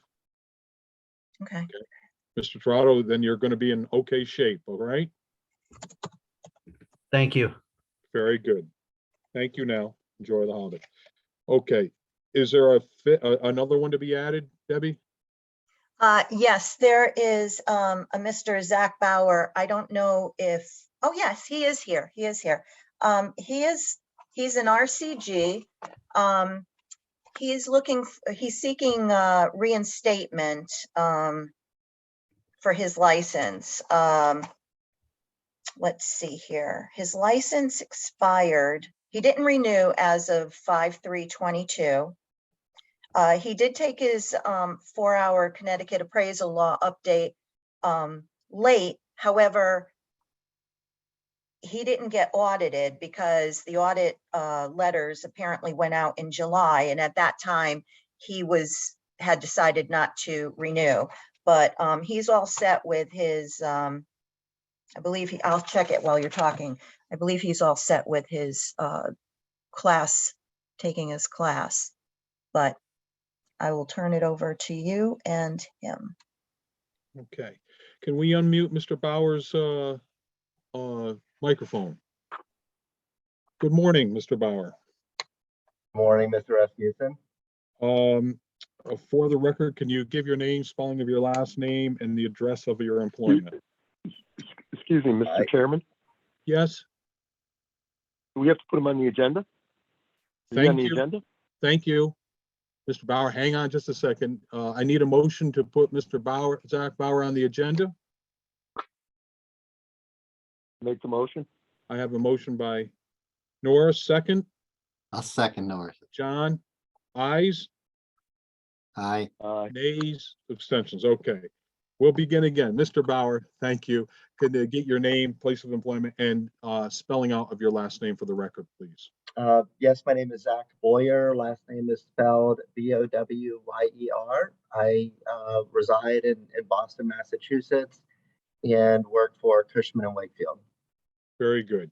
Thank you. Folks, for obvious reasons, as you've just heard, we work for the same company. So I am going to have to step aside and recuse myself. So is there another member of the commission who would like to take charge of this, take the lead? John, Shauna? I'll take the lead, Okay, thank you. unless Shauna wants to do it. Zach, you want to, state your name? Do you want to just tell us your situation, what happened, why you didn't do it, et cetera? Yeah, sure. Thank you. Early this year, I was terminated from my prior employer. It was, without cause or anything like that, but also unexpected.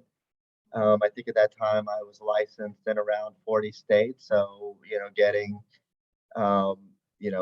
reestablishing all of my accounts and catching up with everything was somewhat of a time-consuming process.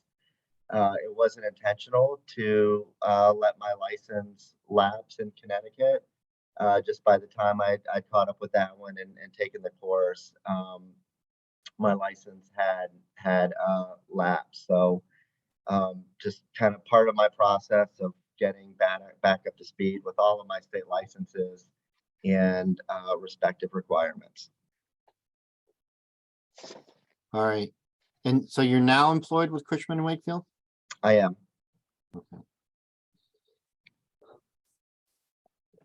Anybody want to ask anything? All right, my question is, in the past, how have we handled that situation? Jerry, can you opine on that? Yeah, we've taken in the past, we've taken on a case-by-case basis. And then, as Vicky has said, time and time again, as long as we're being consistent. So, Sure. yes, Guys, go ahead. can we ask Vicky? Yeah. Can we ask- Well, I think I'm prefer listening Vicky. to the factual scenario that's presented here, and it appears as though Mr. Bauer didn't do anything dishonest in the sense of signing up and saying that he did complete courses when he didn't. He didn't. So as a result, there's no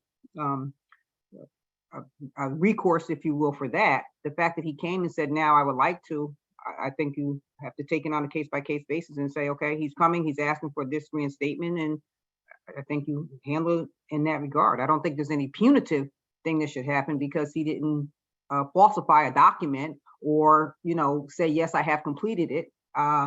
He was delinquent, but, as he had indicated, due to, I think, extenuating circumstances based on the factual scenario that he presented. I didn't ask him the previous employer. We didn't ask him for any documentation of that nature, but based on the information that was presented, I think it's a case in which it was extenuating circumstances. So I don't see that there should be anything, I'll say punitive, for lack of a better word, in this matter. Okay. Thank you, Vicky.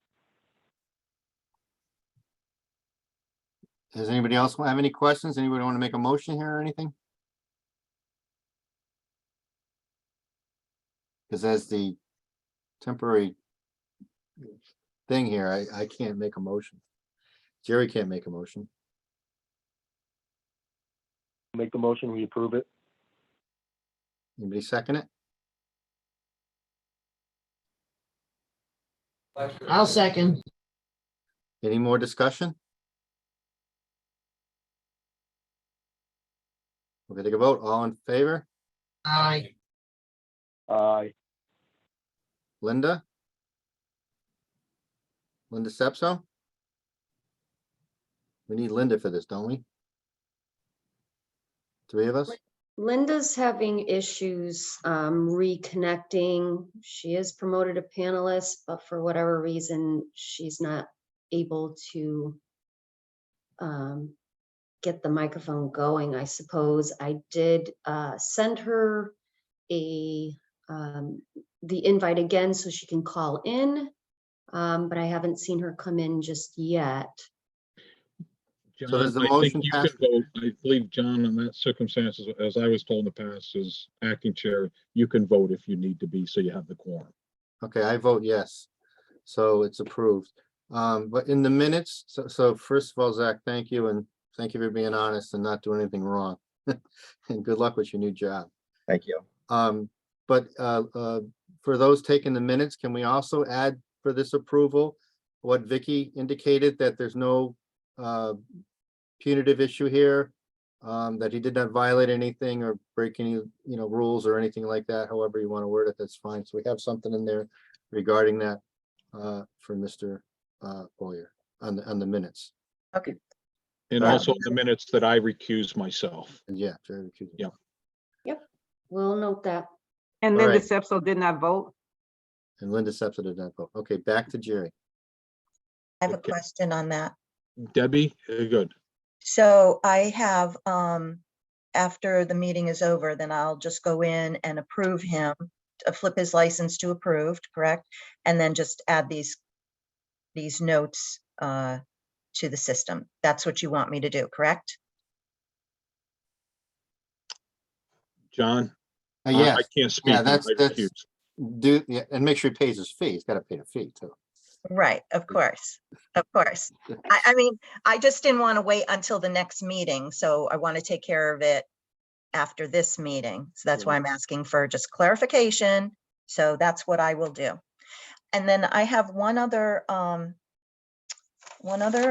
item would be, Is this separate from Zach? yes. Okay, Thank you, Zach. Thank you, everyone. thank you. Take care. Bye-bye. You're more than welcome to hang around, but you got other things to do. All right. Thanks again. I appreciate everyone's time.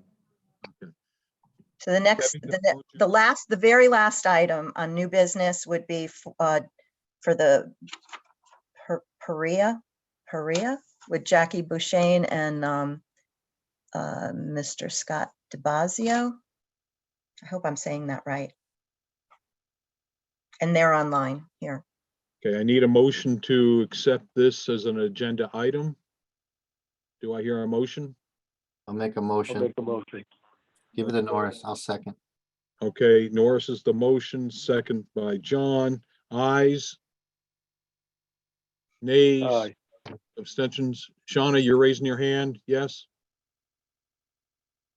No? Shauna? Yeah, thank you. Ayes have it. Okay, let's open up the mics. Mr. Chair, this is Scott DiBiasio from the Appraisal Institute, and I was going to bring this up during the public comment, but I thought we had deferred this issue to January when we'll be prepared, I think, to have a more robust discussion of this topic, and we should have some additional information regarding our Perea program and perhaps even a demonstration. I have a video sort of tutorial right now. It, quite frankly, is not a very good video. And I'm hoping that we'll have something additional in January, but I thought at the last meeting we had deferred this issue to January. Fair enough. I do remember that as well. It's Jackie. That was my understanding as well, that we had deferred. Okay. And I can tell you that we will be prepared at the national level to make a make a presentation and give you some additional information regarding our Perea program specifically, because I know that's something that the commission has been very interested in, being able to see, touch, and feel Perea and Perea programs. So I think we'll be in a better place to be able to do that in January, and we'll look forward to it. So thank you. Very good. Then we will make sure you're on the January agenda. Thank you. All right. Back to you, Debbie. Is there any, I know we're adding on. I just want to make sure you're cleaning out things. I have nothing else, thankfully, to add. Okay, Other, fair enough. yeah, I just have a comment, but I can just email that to you because it doesn't need to be part of the meeting. Okay, schools and courses. Okay, I know we had talked about it earlier here, but we were talking about chart. I don't believe we voted on what was presented here. Or I failed to write it down. So, Debbie, are there any issues or red flags that we should be aware of? The only, and I don't know that they're red flags, they're different, would be the last three. Actually, the last, if you go to the pages 4 and 5 of the agenda, all of those courses that I have highlighted, the 99 AAL 999 only has AQB approval. 997 only has the IDEC. They were different than the top grid. The top grid had all AQB approval. So I Okay. know those are okay, but the ones on the bottom that I have highlighted in those grids were a little bit different. So I just wanted to double check. I don't want to go willy-nilly and start approving things that I shouldn't be. And then also too, AAL 1004 is is the old Connecticut appraisal law update for 2020-2021. That's obviously old, but it was in there. So, and then AAL 1011 is our brand new mandatory course, Connecticut appraisal law course with supervisory provisional education. And I know we approved it because we Yeah. had to send it out, but I just would like that on the record that it actually is approved so I can flip it in the system. Okay, let me ask a quick question. This is the first that I recall, and it's something good that you have red flagged it.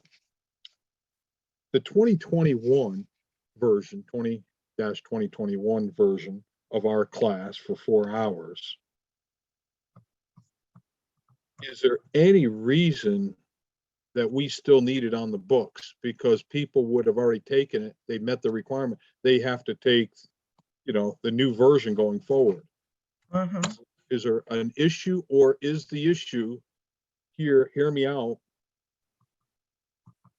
would that if someone took it in June of this year, let's just play June of 2022, after the CE cycle was done, April 30th, as we know, and therefore someone wanted to get ahead of taking class, they took this additional class. Is this why they still would need that from the May 1st to, when we approved the new class back in whatever, November? Is that why it's there, do you think, because of the donut hole, that's my phrase? I don't, I think in my thought would be, it seems to be an oversight because the application date is November 9th of 2022.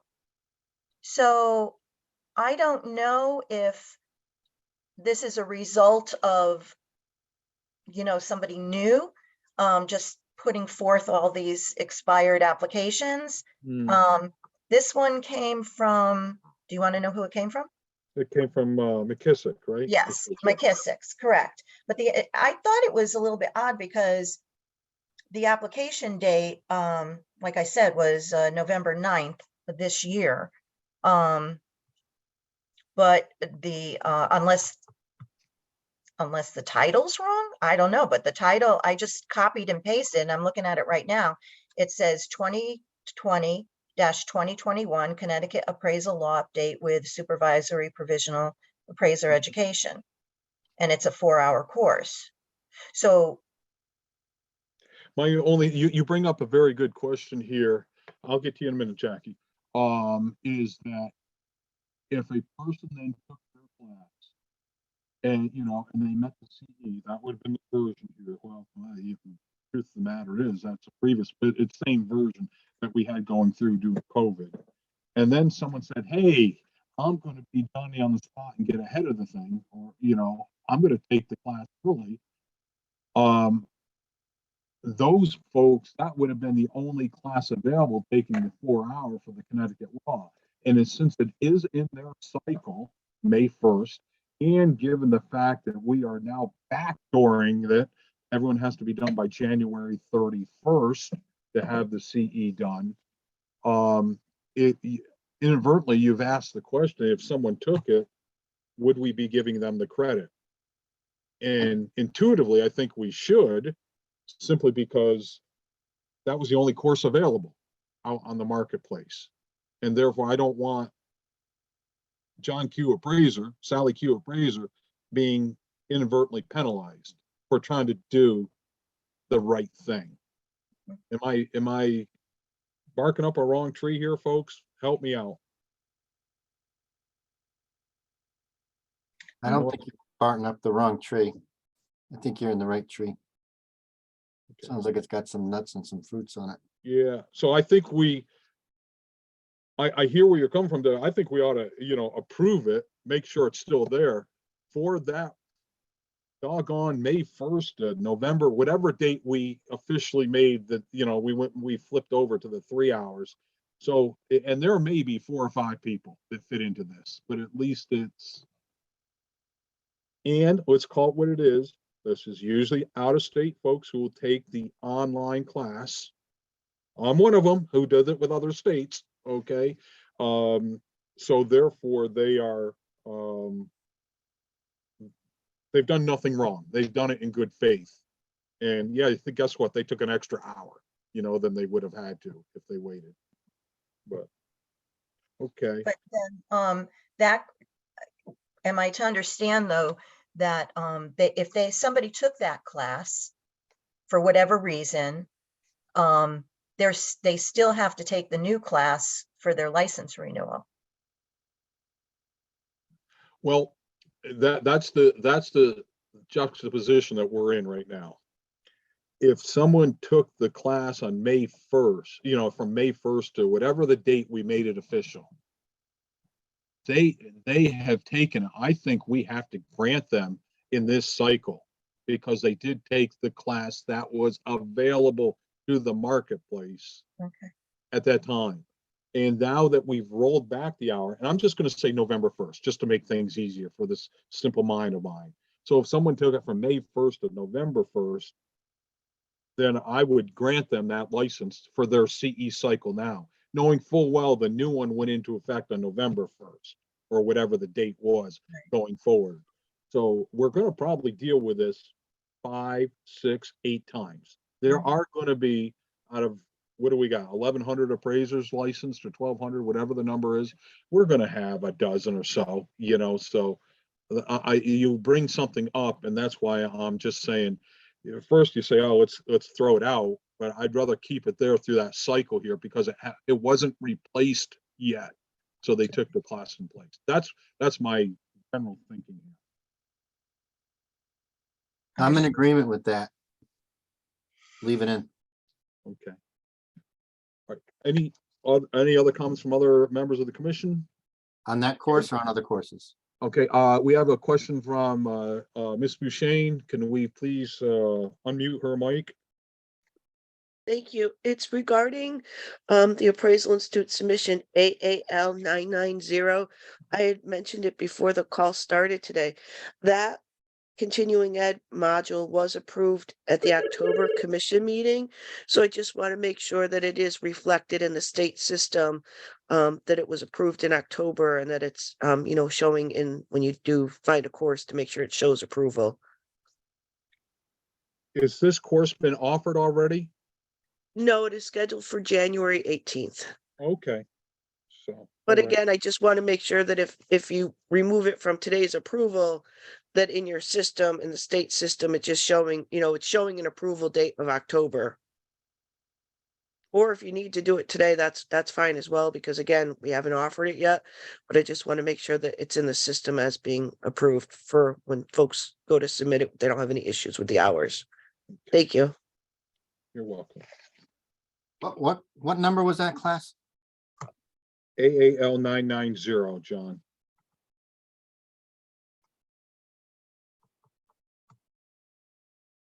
You see it's on Yeah, the, yeah, so okay, so that covers that class. AAL 994, I looked over that class. I have no issues with that. I think it's a good, that's fine with me. AAL 995, that looks awesome. And then the other one, AAL 997, that looks fantastic class. So I don't have any issues with those, but I don't have anything on AAL 999 or this other one on AAL 1006 or AAL, well, AAL, yeah, 106. Okay. I'll get that to you. all right. Hearing that, do you want to make a motion as presented? Seems like everything seems fine. Well, we've listened to it. Am I missed something? Well, did Linda look over those two classes? Do we have anything on those other three? AAL 1006. And then AAL 999. Did I miss one? 995? No? Well, 1011. 995, I'm fine with. Huh? Okay. So Debbie, it's just AAL 1006. We don't have anything on, Okay. and AAL 999. Okay. I'll get that to you. I think that What I would do is Debbie, make a motion Yes. to accept and then make it subject to, you know. Okay, I no make, big deal. first Jackie was gonna say something. Jackie, go it ahead. doesn't have a school name listed next to it, but up on the top, that's been submitted by the Appraisal Institute. So I'm not sure if it's just a double entry that you have there for the land trust one. Hold on. 999. Yeah, I'm stuck on October. I just pulled the minutes from October. Oh yeah, that did come off. Okay, hold on. I'll check it. I'll check it. Make a motion to put Jackie on the commission. Okay.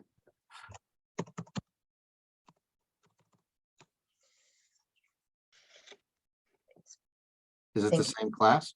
It's from the Appraisal Institute. Yeah. So they're both the same. Yes. Mhm. Okay, so can we, Jerry, do we first have to make a motion to remove AAL 999 from the list? Mhm. Yes, please. I make that motion? Second. I'll Second. second it. Okay. Or Norris seconded it. Go ahead. Good. Ayes, Aye. Aye. nays. Now you gotta vote, Jerry. And then, okay, so now I make a motion to accept the courses as submitted with the exception that AAL 1006 has to be reviewed by one of the commission members before it's approved. I'll second it. Ayes. Aye. Linda, we can't hear you. I can see your lips moving, but there's no voice. Aye. Aye. Aye. Okay, that's it. Can I ask for clarification on that one on 1006, AAL 1006? So I will send it out. Am I to wait until the next commission meeting in January to get it approved, or will whoever I send it out to That'll be sufficient. Whoever you Yeah, send it back, if they give the Okay. thumbs up, it's good to go. You can send it to all of us, right, Jerry? Just Yeah. send it to all of us, and then if anybody disapproves, somebody disapproves, but if not, fine. Okay, but I just wanted to clarify that I don't have to wait until January to approve it Right, based right. on the commission's recommendation. Okay, very good. All right, so we got all the courses taken care of, Debbie, from your side of the fence? Yes, sir. Okay, any other correspondence that we should be aware of? Nothing from me. Any comments or concerns by any folks who would like to say anything from staff, the general public, members of the commission? We have to go back to Byron Francis, who's now online, Jerry. Oh, yes, thank you, John. I flat out forgot. My apologies. Thank you, thank you, thank you. Mr. Francis, can Mr. Francis's a microphone be unmuted, please? And can make sure, Linda, can you hear us? And can we hear you? We are unable to hear you, Linda. And Mr. Francis, good morning. Can you put on the camera, Mr. Francis? Are you able to? Mr. Byron Francis? Can you hear us? Mr. Francis? There you go. We can see a little bit of you. Hello. Can you hear us? You may be on mute. I don't know can we unmute Mr. Francis so we can hear Mr. Francis? Unmuting is on the end of Mr. Francis, and he must be having some issue on his end. His microphone's not working. Mr. Francis, is there something on your computer that you can do?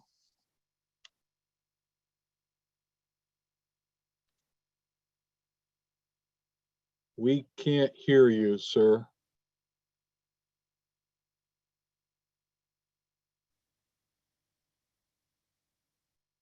Anything that we can do on our end? I see his hand is up. So do we, again, I'm not the technology guy. No, as long as he's unmuted, he should be able to speak. Is the F1 key where the mute button is that pressed, or the other way to check it is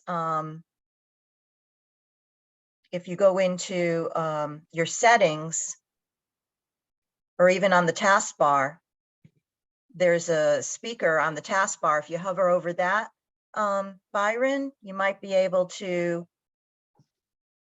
right click on that and open it up to make sure that your microphone is on.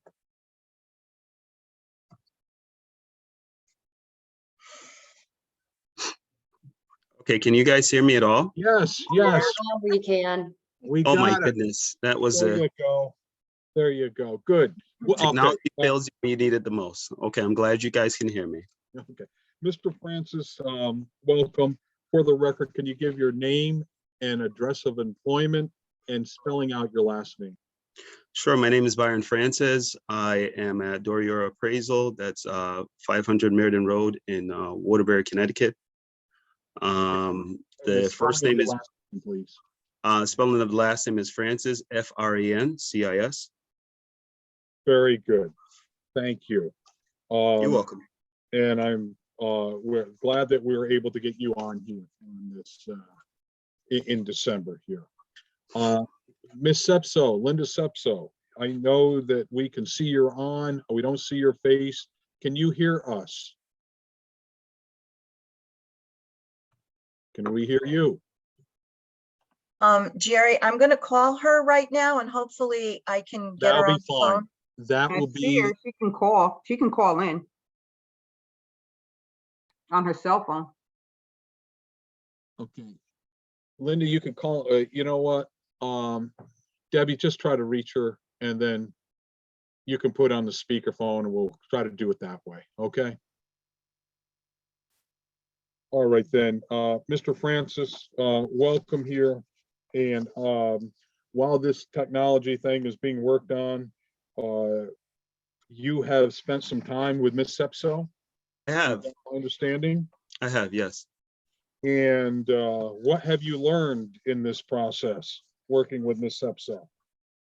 Well, Linda has a wealth of experience, and I think just in terms of working with her, what I was able to do is sharpen, my understanding, of the appraisal process, especially on the residential side, because my supervisor appraiser, my current supervisor appraiser, much of what we do, is related to commercial work. And so I had to, again, work with her to better understand, the things on the residential side. And, it's involved. It's very involved. It wasn't a very easy process, and one of the things that, is very important to do, especially, when you're training, is be okay and open to feedback, especially constructive feedback, and having to, put these reports together. And if something is, missing, or it's not being said correctly, or it's not being broken down where the recipients, the clients, on the other end are able to fully understand it, it means you have to go back and do it over again. So there was a good amount of, doing that, and working under the tutelage of Linda, it really gave me just an overall, well-rounded understanding of what it takes and what it means to be, a good residential appraiser. Great. Linda, is Linda now, we can hear her, or she's in Debbie's hands, so to speak. Linda, is there anything you would like to add or augment Mr. Francis's application, since you have been working with him? Yes, we have gone through a few appraisals together, and actually he's been very receptive to suggestions, and his part of his work he was doing is some general appraisals, which are a lot different, I think, from what I've done from them, than the regular residential appraiser. It's a different method that we use, so that no matter who gets this appraisal, they're going to be able to understand it, whether it's a homeowner who's buying their first home and hasn't got a clue what an appraisal is, to anything else. So he was very receptive to going through and looking at things a little bit differently, and was quite interesting. I probably spent a little more time with him than I did with any of the others that Jerry sends over to me when some of the provisionals are having some questions, but it worked out fine. I think he's ready. Okay, I'm just coming to the bottom line. I'm going to defer, if you think so. Is that something you want to make a motion on? Yes, I'd make a motion that we approve Byron P. Francis as a residential appraiser. Certified residential. Okay. Certified residential, thank you. Do I hear a second? I'll second it. John, a second. Discussion among members of the commission. Just quickly, Byron, after we approve your samples here, you still have to take the comprehensive exam, correct? I do, yes. Okay, but everything else is done, all your coursework's done, everything. Yes, it is, Commissioner. Okay. I'm good. Okay. Any other questions? Hearing none, I'll call the matter to vote. Ayes? Aye. Aye. Okay. Recognize it passes. Please note that Commission Member Shauna is, I don't see her on here, so we will just mention that she was, did not vote. Okay. Unless she's come under another number here that I'm looking at. Shauna, are you there? Not hearing, so that's how the record will be reflected. Very good. Congratulations, Mr. Francis. Thank you. The next process. I'm sorry for the World Cup antics we just went through. I'm not even a fan. We got in today. Okay, so it was well worth it. I appreciate it. Okay. Thank you very much. Thank you, Linda. And thank you for staff and everybody working to pull this off. Thank you. Have a good day. Happy holidays, Mr. Francis. Thanks, you as well. All right. Debbie, thank you for being holding there, and any other correspondence or any comments or concerns before us today? Oh, Jesus. Well, That's what happens with live TV.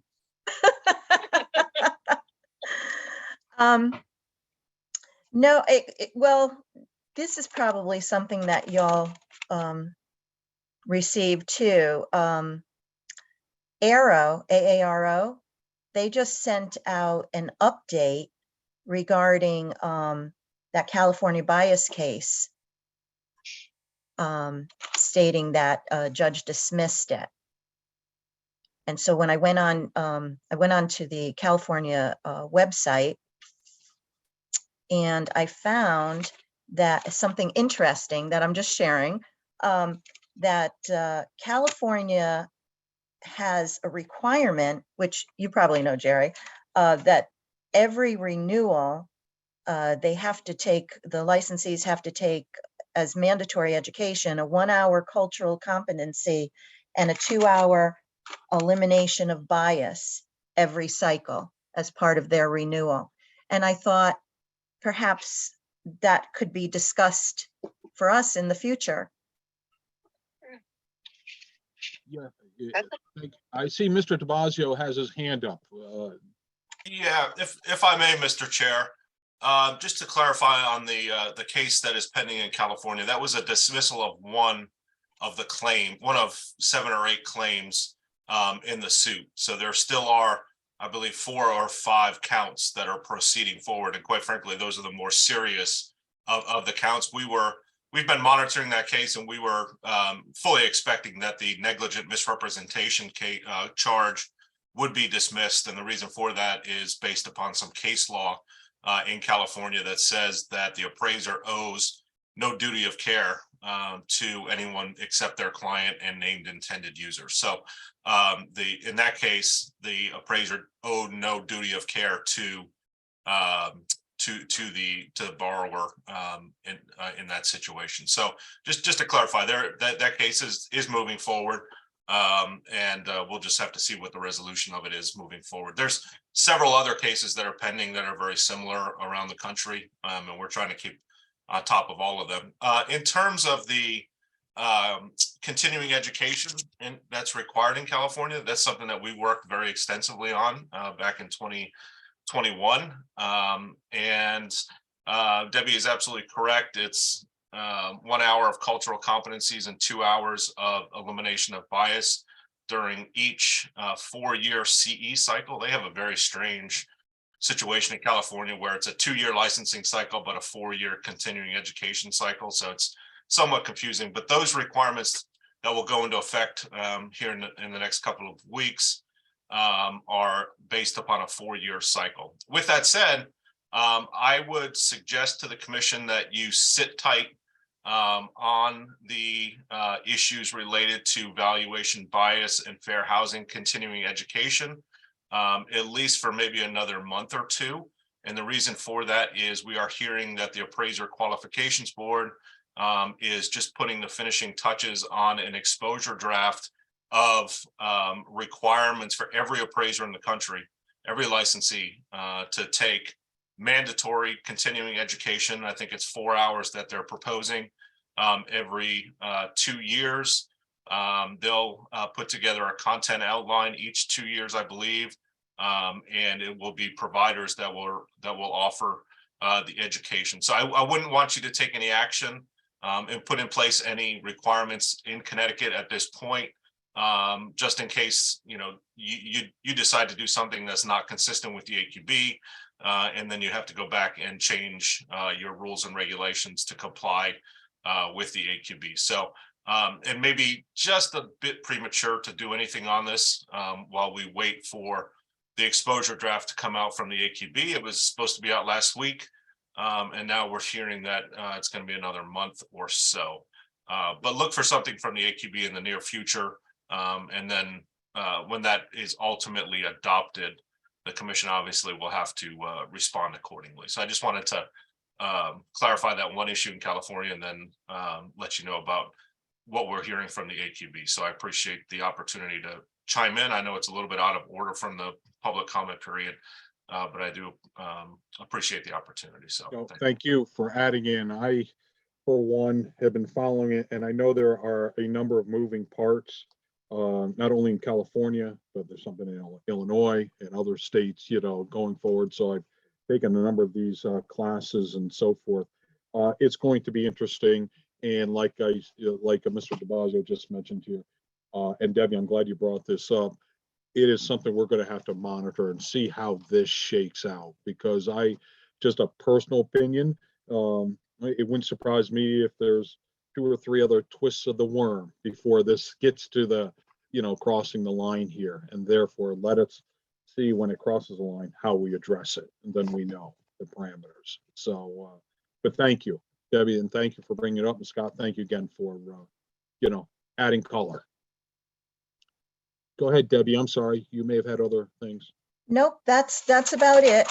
If you didn't already, it may be a duplicate, but I'll just send you that Arrow update letter just for clarification, so you have exactly what they sent. And that's all from me. Okay. Is there any other issues have you to be brought forth before the commission by commission members? By none by commission members. Anyone else from the staff? Oh yeah, I just thought of something else, sorry. Just to reiterate, going forward, if you have a moment, in your travels, whatever, something comes to your mind of a process that would be helpful for me to help you with these meetings, please feel free to just drop me a email and let me know, because, I'm trying to, I know what I was told to do in certain areas, but I can't read your minds. If there's something that you would like me to address that I get to make things easier, I'm perfectly happy to adapt to that. So just, the lines of communication with me are always open. You have my email, you have my phone numbers, just give me a call. Thank you. And the only thing that I wanted to say is, I want to say thank you to Shannon. As my understanding, her last day is soon. And thank you for, helping us with our commission minutes and agendas and things of that nature. We really appreciate all that you've done, and wish you well in your future endeavors. Thank you. That means a lot to me. Thank you. We wish you nothing but the best. Yeah, got to dive in and grab opportunities, whether or not, I regret it, I don't know, but I'm taking a chance. There you go. Well, go have fun. Congratulations. Thank you. for- Enjoy the holidays, everybody. Yep, Happy take care. New Enjoy the Year. holidays, everyone. Hang on. Happy Is there New Year. any other comments from the general public want to bring to the? Well, the other thing I should say as reference to that is Jen Rector is on. And it's our understanding that she'll be working with us until we can't find a replacement, but until that position is filled. So Jen, welcome as well. And I hope that you didn't feel as though this is going to be a difficult job, because we love each other here on the board. We just have to get some things worked out. Thank you for the welcome. Welcome aboard. Thank you. Aboard. Any other comments from the general public? Hearing none, well, simply from myself and my family to you and yours, for whatever holiday you may or may not even celebrate, nothing but happiness, health, and so forth, and look forward to, seeing each other, next month. And can I have a motion for adjournment? I'll make a motion. Norris, a second by Linda. Yes. Ayes, Aye. nays, abstentions. Ho, ho, ho. Be well, Yeah, folks. really. Thank you. Thank you, everybody. Lots of love, Happy holiday. everybody.